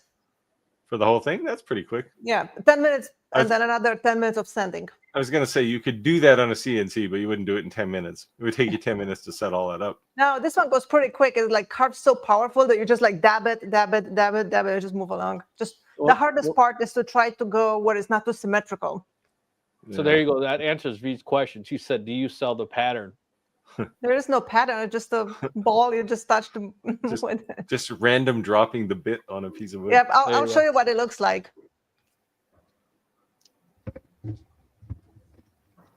how'd she do that? I know, right? Did you see that? She Yeah, just vanished. Later, she's gonna come back. Her nose is gonna go doo-doo-doo. So this is what it looks like. It's just the angle grinder, and this is the bit that carved with. It's just a round. Crazy. This does not look safe. Safe enough. It's a lot safer one of them discs with the chainsaw chain on it. Yeah. Skylar, it was so funny. You said, let me show that.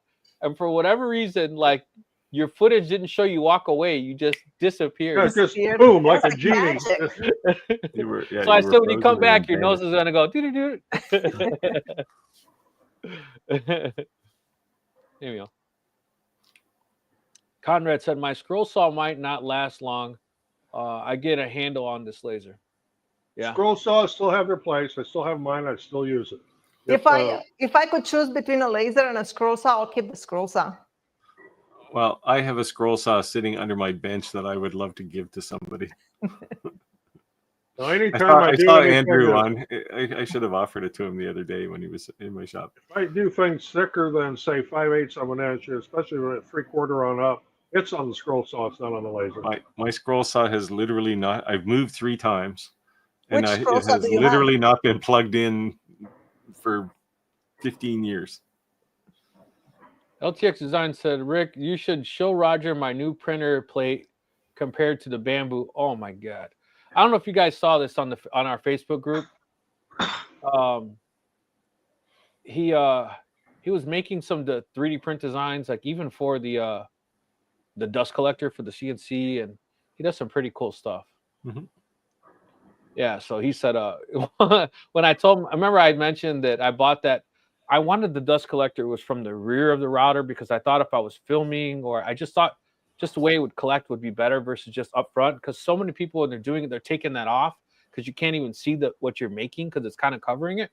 Yeah, at least that was my logic. Covered with sawdust. Yeah, at least that was my logic. Right? I don't know if that's gonna like play out well, but well, my problem is I've been so busy I don't get on Facebook much. The only one I really looked at this past week was my sister posted a picture of me when I was 16 and had a lot of hair sitting next to her because my birthday was this past week. So nice. That, I got notified of that one, but yeah. So I'm not sure if everyone saw my post on our Facebook group. Roger did turn 21 this week, so yeah, he's That's why he's allowed to drink now. Yeah, many times that's over. why he goes to Mexico, because Mexico they don't question your age when you drink, as long as you can pay for it. Yeah. Drinking age here is 18. Is it really? Yeah. I think I think that's fair. Like if you can join the military, you should be able to drink. If you join the military, you're gonna drink, right? Conrad said that Skylar. Yeah, it was like she teleported. Vanished. Yeah. Well, we'll have to make that a short, right? Let me show you. Boom, she's gone. Later, she's being investigated. She does. I should have come back in a different T-shirt or something. Yeah. Costume change. Yeah, it was funny though. It was funny. She said I have an angle grinder. Woo woo. B. So I guess B's she too can make her shop unsafe. All right, B. So here's our only deal. At your own risk. Yes. Be safe. Not recommended. What safe. Skylar does is not representative of the group. Steve go.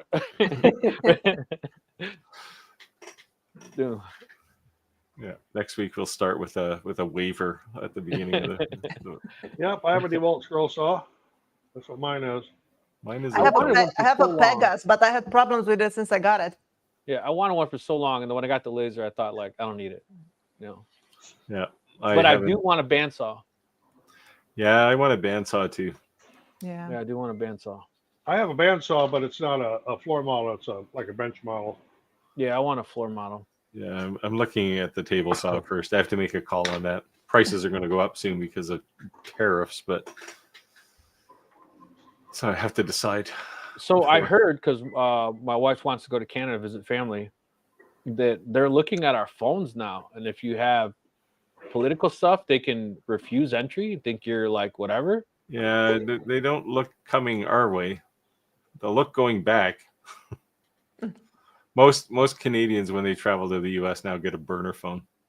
Yeah, that's what they're saying. Get a burner phone. That's crazy. That's pack your phone. Yeah, our customs people don't care what you say about anybody.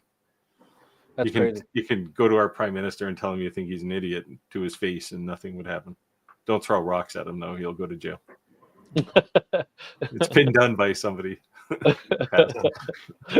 Speaking from experience, so to speak. Well, yeah, not my experience. I don't like any politician, so. Yeah, I think most politicians start out with good intentions, right? Then the corruption sets in. Yeah, maybe. I don't know. Yeah, we said, "Oh man, I did one scroll saw project since I had mine. LOL, it was rough on the fingers." Yeah, like you got your fingers in the blade, or the vibration. If it's vibration, you need to adjust your blade tension and your speed. Yeah, some scroll saws though have more vibration. Mine has like horrible vibration, even though it's a really good scroll saw. Like, now with mine, I can run it with one hand. I generally keep two hands on it, but I do it with one hand. And I did put a foot pedal on mine as well. Like I watch a lot of YouTube videos of people doing scroll saw, and you can see that dust blower. It just stays there still. Mine is like vibrating like this when you're like using the saw. Oh no, mine's just still. No, mine the whole table is shaking. If you want to make a short, Rick, this might be the time, the segment to pull out. Oh God, I'm trying to behave. Kevin said Rick is the elite put together yet. No, because I told you had to get it. I know. See, you know what? It's because Steve put me on blast, and Steve said you better have it put together before we go live. Yeah, it's and like 12 screws, man. I know. So I told my wife, I was like, we have a big Memorial Day party every single year. Like my family's military, so big party. So I'm getting my property all ready, but we've had some really bad weather lately. So I said, hey, I've been so busy making a lot of things that if I turn my camera on, you'd be like, whoa. So I said, hey, I'm gonna get everything organized so I can bring down these big boxes and put them on that table. And then I look at my email and it says, by the way, you're missing 2 packages. So I'm missing the stiffy and I'm missing the 4th axis. I don't care about the 4th axis, that can come later. But I really wanted to put the stiffy on it before I start using it. I mean, that was the point of buying it. Yeah, when I counted the boxes, there was only 6 there in your pile. 5 boxes. 5. Yeah, and I think I had 8 when I got mine. Yeah, so I was speaking to Steve earlier in the live. He said, Rick, just put it together, and then at least it's ready for when the stiffy comes. Because the stiffy's supposed to come next week. But the 4th axis, they said, not till mid-June. So...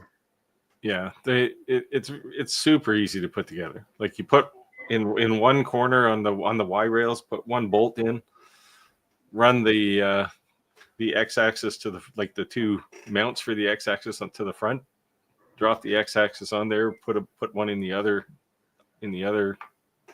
Y-axis, push it to the back, put one in, and you're basically together at that point. So I'll put my feet to the fire, and I'll say by Sunday. Sunday, you're off this week. What are you going to do for the next 3 days? You can do this. You've seen my property, man. I own acres. Like you could do. This is a 10-minute job. You can, in fact, if you're drinking coffee in one hand tomorrow morning, you can put bolts in with the other. Okay, well, by Sunday I'll have a video posted. Okay. Of at least it put together, and then maybe I'll be waiting for the stiffies. But you can hold my feet to the fire to that. I'll commit to that. But Jim is talking about this guy he's been watching doing hockey pucks. Said he made $12,000 worth of hockey pucks. That's a heck of a. He must be making them for the NHL. That's a heck of a pile of hockey pucks. Well, the thing is too, we keep talking about niche things, right? If it's something that not a lot of people do, you could ask a premium price. Yeah, well, they're good because they're cheap, right? So people will buy them for like little like junior teams and stuff, right? As a memento of playing on the team. Oh, pie in the face. I don't remember this. When did I agree to this? Unless it's a raspberry pie, you can throw that in my face. It's hard to get a raspberry pie here. Really? Yeah, I don't know why. Conrad said, every tool in the shop is at your own risk. All of the wacky things we do on angle grinders. I tell you what, and I keep saying I don't need a stop saw. A table saw is definitely not a tool to play with. No. Yeah. You know, I think the wildest thing I ever saw anybody do with an angle grinder was they took a 4.5-inch blade used on a toe kick saw for like sawing a floor around a cabinet and put that on the angle grinder to saw some wood. So it's like a miniature circular saw with absolutely no guards. Yeah. So I actually have one of those miniature circular saws. I hate the thing. Yeah, I've got one of them little ones too, but it doesn't have the guards on it. Yeah, but it still kicks and grabs, and it's just a horrible tool. Where's Roger's girl when these comments come up? Jay. Yeah, Jay, don't play. Did you see her comments, Roger, for your happy birthday? No. It was funny. Oh, I didn't see those either. You did it? She commented, yeah. Kevin said, "Oh man, I'm sorry to hear that. It's easy to assemble." All right. Well, I'm glad to hear too that there's a decent amount of people within our group that have the same CNC. So yeah, and Skylar's going to have one in a month or so. Well, probably 2 months because she'll have to order it. She'll be in the queue. Yeah. I'll see how Rick does first. See how many fingers he has after about a month. So of all the tools in my shop, I would say the CNC is probably one of the safest. So Steve is laughing because he says, "Rick, you cut your grass. The guy who looks darker than you." I cut my grass. I have these pines that like 115 feet pines all along the edge of my property, but it gets super dusty under them from all the pine needles. And I looked like I was. You looked like a coal miner. Yeah, it's funny. I thought it was funny. That's why I posted it.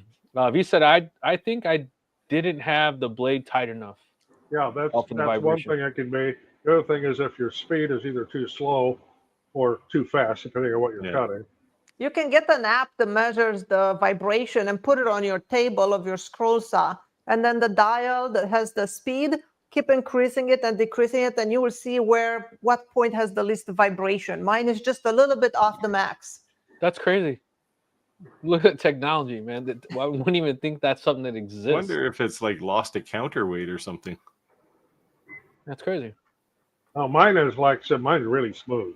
But... Yeah, mine is too. Yeah. At least I remember it being smooth 15 years ago. But yeah, mine was supposed to be smooth, versus based on everybody else's review, and then I got it and out of the box was like vibrating like crazy. Yeah, there must be something wrong with it. Yeah, well, the knob that tensions the blade too, mine comes undone. So if you're like cutting a half-inch material, you just keep spinning and the blade gets loose. So I have it with blue tape taped to the machine. Duct tape, the handyman's secret weapon. My planer, that's what happens with the handle. I just take it off because it vibrates. It gets loose from vibration? Yeah. So every time I adjust it, I just take it off. Oh, this is the planer you said you cut 3 boards in and it doesn't work. I used it 3 times, yeah.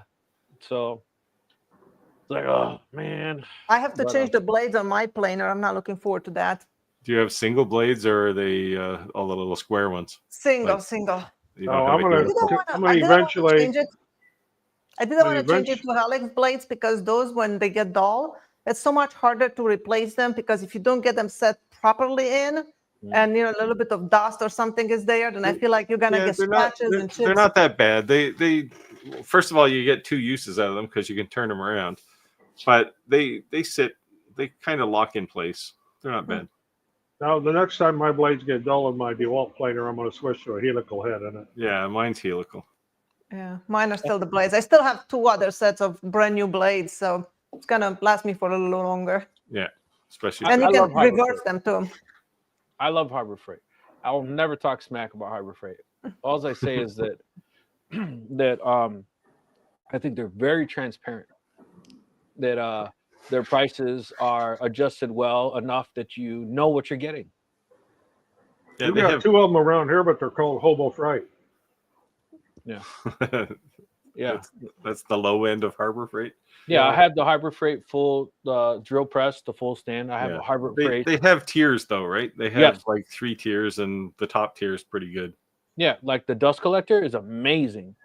Like I bought it for the CNC. Like I do so much sanding in my house. And yeah, I have this dust collector, but I can now connect that directly to my sanders. Oh my God, there's no dust. Yeah. None. And then every time I use it, I turn it around to clean the filter. The dustiest thing in my shop is palm sander. Yeah, exactly. Yeah. Which is brutal. Yeah. So, mine is the chop saw, the miter saw. Yeah. I have mine kind of in a box, so all the crap goes towards the back, and there's a pickup back there to suck all the sawdust up. Yeah. So the people that bash Harbor Freight, I'm like, put it this way: if Harbor Freight is getting sued by Snap-on because they're like infringing patents. Well, I will say their Icon tool line, that's top notch. Yeah. That's the high end. I mean, that stuff's not cheap. Right. So, yeah. So I'll never bash them. And what I would say too is that I think that they could charge more, and they're not, and it's giving people the opportunity to have things that otherwise maybe they couldn't afford. So, well, I can see in some of the news reports, I would hesitate to buy jack stands there. Oh, they've had all kinds of lawsuits over those jack stands collapsing. Yeah, that's crazy. Little flimsy, are they? Yeah. Well, we did talk about tiers. So if you bought a $9 jack stand, you probably got a $9 jack stand. You probably got your money's worth. Yeah. You shouldn't have put that under a 3500 dually mega cab. That was made for the Yugo. Actually, did you guys see the Yugo's making a comeback? Oh my God. Oh. My first car was a Yugo. I love that car. They said that the Yugo was one of the worst made cars ever made. Yeah, they started rusting on the ship on the way over. That and the passengers were the shock absorbers. I loved my Yugo. It was my first car. I got my license at 14. So yeah, that's cool. Did you guys have when Hyundai came into North America? Did you guys have the Hyundai Pony? I don't think so. I don't remember that one. So they did a little bit of a pilot here first before they went through a couple of models before I guess they moved them to the US. The Hyundai Pony was a car that had a manual choke, and it was like a 40 when I looked at them, because they just came here when I was starting to drive. I was going to buy one, and they were like $4,500. Like they manual choke was like a motorcycle motor in there, or what? Oh, it was like a 1.2 liter or something. They weren't a sports car by any means. Yep. They were just a go places car, but they sold thousands of them here because they were cheap. I guess that's why we have tariffs on Chinese cars now. One of my first cheap cars was a Ford Pinto. And I didn't keep it very long, but yeah, but once you found out that someone bumping into your back bumper would cause an explosion, yeah. Nowadays, if you find a Ford Pinto, it probably has a 350 with a blower sticking out the front. People love to tub those out and make them little. Well, if you can find an original one, they're probably a collector's item now, because most of them got crushed when the big scandal happened. Cash for clunkers. Yeah. V said, "Oh, I better not crawl under my car and use those jack stands. I'm not sure which ones were, probably the cheap ones." Yep, exactly. Well, they did have recalls, and I don't remember I don't own any, so I didn't pay that much attention to it. But I've seen the stuff with the lawsuits. He said, "My sister had one of those. It was crap." So when I was young, obviously I was a poor kid. My starter went out, and I couldn't afford to replace the starter. I always had a couple buddies with me, so I'd say, "Hey, you got to get out and push." And they says, "I never seen a car you have to push start." And I'm like, yeah. I just get in first gear. Boom. Get in. They're always parked where they're headed downhill. Yeah, so I, being cool, I gave this girl one time a ride home from high school. And I was parked on a hill like this. And she gets in the car, and I'm like, damn, I got to start this car. And she doesn't know.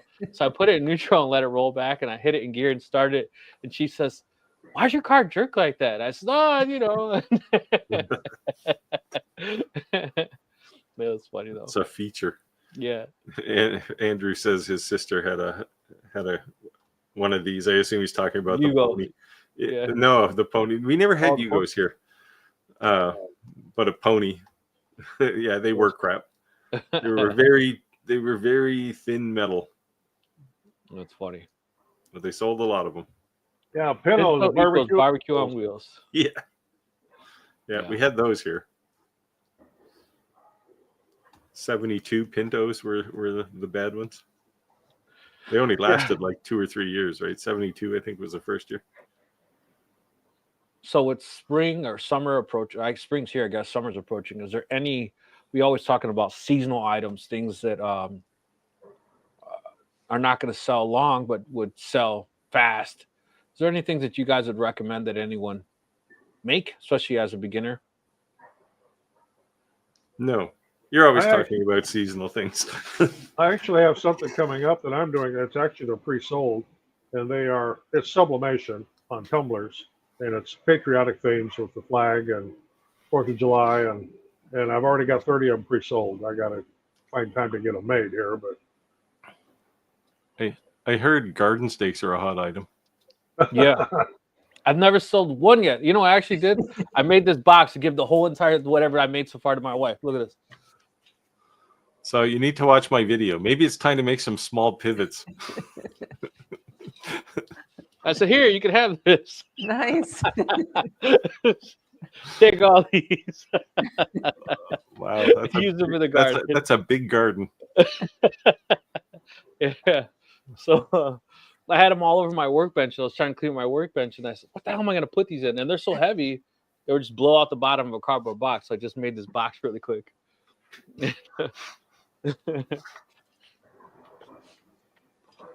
Yeah, no offense to your construction, but if you need a sign to tell you that it's lettuce, you should probably not be gardening. I took Skylar's advice from last week, and I got rid of 3 of those porch signs that I made that I never sold. Nice. Just gave them away. Here's a gift for you. Put this on your porch. That's the way to do it. Sometimes that's what you have to do, right? Yeah. Charity. There you go. Actually, I've got one sitting in our kitchen upstairs here that I'm going to put on our front porch just to put it somewhere. Jim said about 1960 had a Renault. Gas gauge went out. Took a year for a new one. Had a crank that you could use if necessary to start. Oh, man. That's a 1960. Yeah. I remember as a kid, we had a tractor. It was a Ellis Shummer's WD that you could crank if you wanted to, if the battery was dead. I have 3 tractors, and I laugh because I say, why don't they make motorcycle batteries like these tractors? Because if you don't start them, I could not start that tractor for a year and it'll start up. My Harley, man, if that thing sits. That's because your Harley probably has a computer running in it somewhere. Yeah. Tractors are dumb. But they always start. Like, it's smart enough. Well, I don't know. Well, you have a Kubota, right? So it's smart enough if you turn the key over, it'll fire the injectors to get them warmed up. Right. For in a diesel, and then you can start it. That's about as smart as the thing is. There's very little electronics in a tractor. Yeah, speaking of, Roger has a John Deere now too. There you go. Well, it's supposed to be here. I'll probably get it next week. We've been too busy this week for me to get a delivery arranged. But I have 3 John Deeres besides that. Nice. You know what I like using? There's a chemical called Diesel Extreme or One Shot. Have you ever seen that? No. I'll have to send you the Amazon link. It's this fuel additive that I put in there because the 1025R has more power than the one above it, which is a bigger motor, because it doesn't have any of the emission stuff. Yeah. So even though the one above it has a bigger, better motor, supposedly, when you add all that emission, it actually has way less power than the model underneath it. So because it doesn't add all the emission stuff, adding some of that fuel additive kind of helps it. You need to find a tractor mechanic. They'll get rid of all that emission stuff for you. No, so ours doesn't have it. You have to go one model higher to have it. Oh, yeah, it has to be about 25 horsepower. So one thing that the 1025R has this year, the 2025 model, is one more PTO horsepower than previous years. Something they did with efficiency or something. I know where they do that. I've been to the factory where they test these and perfect them, and all kinds of NDAs I had to sign. But I've been to almost every John Deere factory in the United States and Mexico, and 3 of them over in Europe. So I've been to a lot of different factories, so I see how everything's made. So I was supposed to be in a John Deere commercial, and then last minute I lost it. And then they told me that they ended up using someone who auditioned 3 years ago, and maybe I'll get it in the next coming years. So they still are interested. So you ended up on the cutting room floor. Yeah. Your acting career was cut short. There you go. What are you about 5 years ago, I was in a television commercial in a rum tasting. Nice. that my cousin was in Baywatch.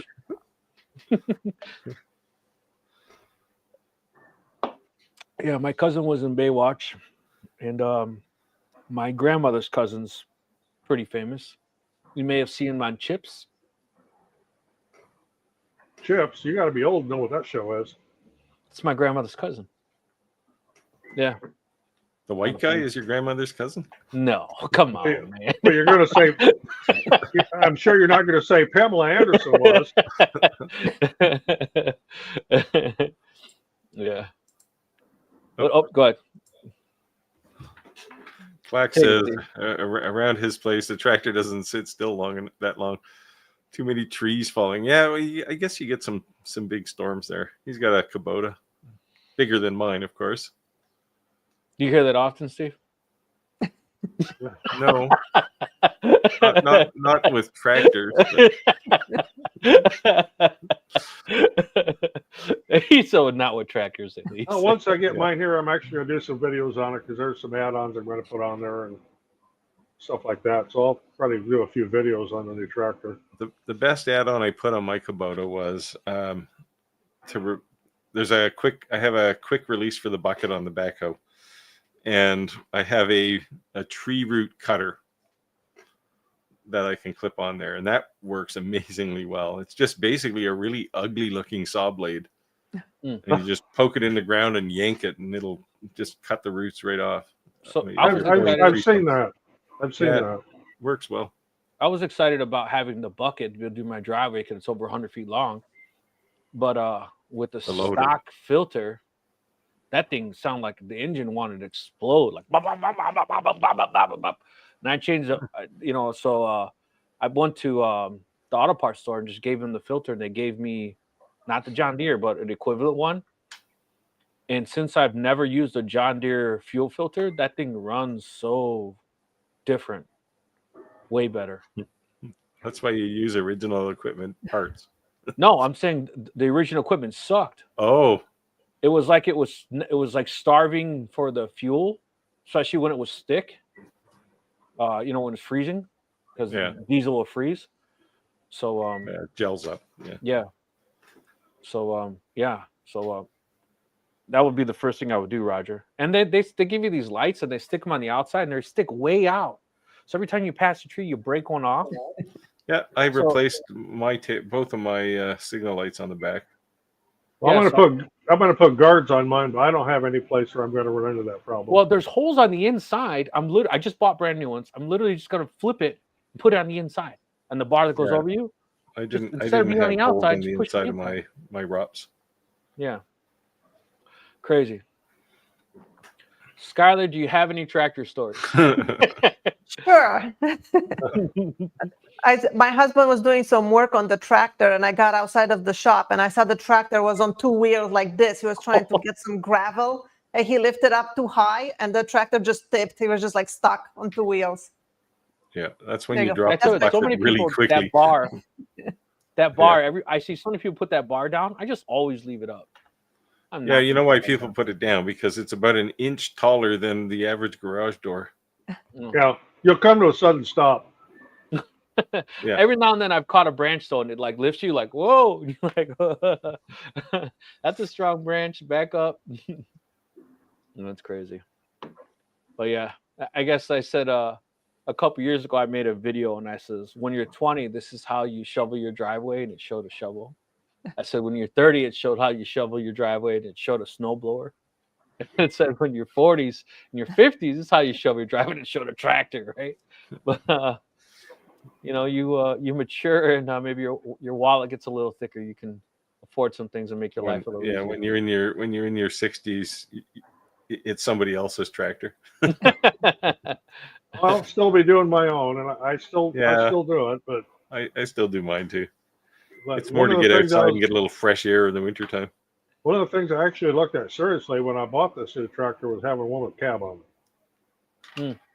I didn't get the cab because it was so much more money, but yeah, I had really thought about it.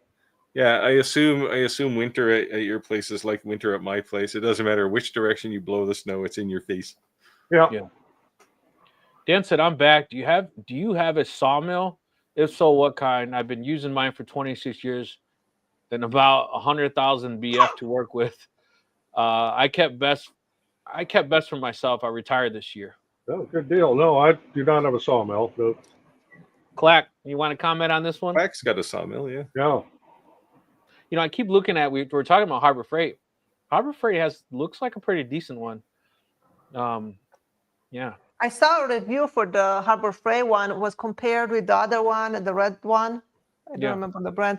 Was Bush Radical. If you follow him on YouTube, he is comparing them side by side. He actually quite liked the Harbor Freight one. Yeah, it seemed pretty cool. I've thought about getting one, but then I'd have to use it. That seems like work to me. I actually put a deposit down 2 years ago to get one, and then changed my mind.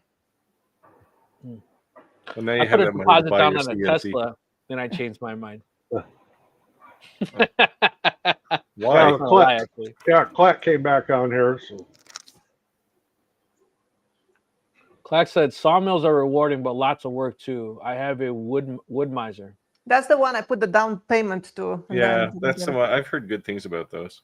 Yeah. Yeah.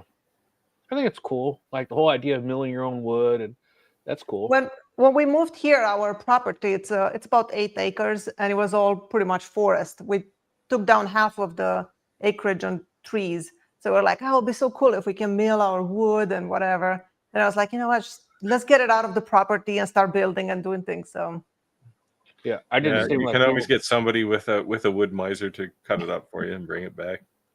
I did the same as you, Skylar. I cut down like half the trees, and my neighbors are complaining. They're like, "What are you doing? You have a park district like view." And yeah, well, we are still pretty far away from the neighbors, but we cut it down mostly. We love to have a yard and stuff, but mostly because we weren't getting any morning sun.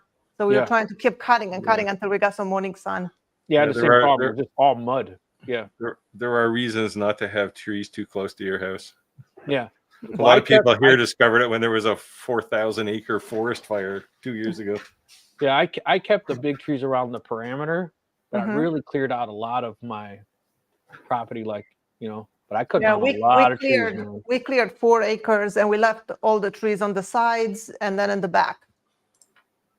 Yeah, I just saw a Stihl chainsaw, and I told my wife, I said, "Oh man, I saw this chainsaw." She's like, "I thought you have the biggest one they make. It's a 41-inch." And I says, "Oh man, that is nice." And she says, "What are you gonna do with that?" Well, I have a humongous tree that I cut down. It's like maybe 4 to 5 feet at the base. I wouldn't mind doing some slices on that tree.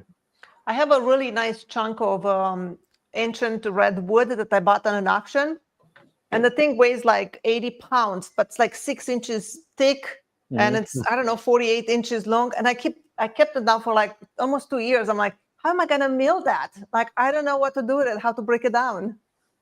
Yeah, I got to put on a CNC and do the flattening passes. Well, but I don't need 6 inches. I need it sliced in 1.5 inches. I need a few slices. Yeah, but I saw a guy up the road. He has a mill, so one day I might stop and chat with him. See if someone with a you got a bandsaw. You could cut it with that, but my you have bandsaw, to build a bunch of in table and out table to keep the thing. A bandsaw will only cut 14 inches. Yeah, like the height or the width. This thing gets huge. 30, 40 inches. So there's a wood auction not too far from. It's between Roger and I, and I guess a lot of people pass my house, and people stop all the time to try to buy that tree for me. I'm like, but one guy told me they could be worth up to 20 grand, but the problem is it's so heavy they need to come with a crane. They have to have a crane on their trailer to pick it up. What kind of wood it is? I don't even know. I'll take a picture, you guys. Tell me what you think. Was it black walnut? I don't remember. I cut it down. You gotta mill it soon. If you just let it sit in the ground, bugs and worms get into it. Yeah, it'll rot.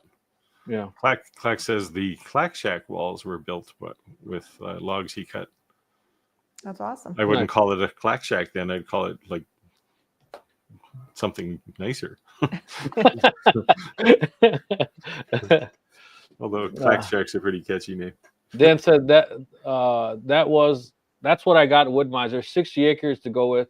They're fun, a bit of work. Yeah, I think anything like that's going to be like that.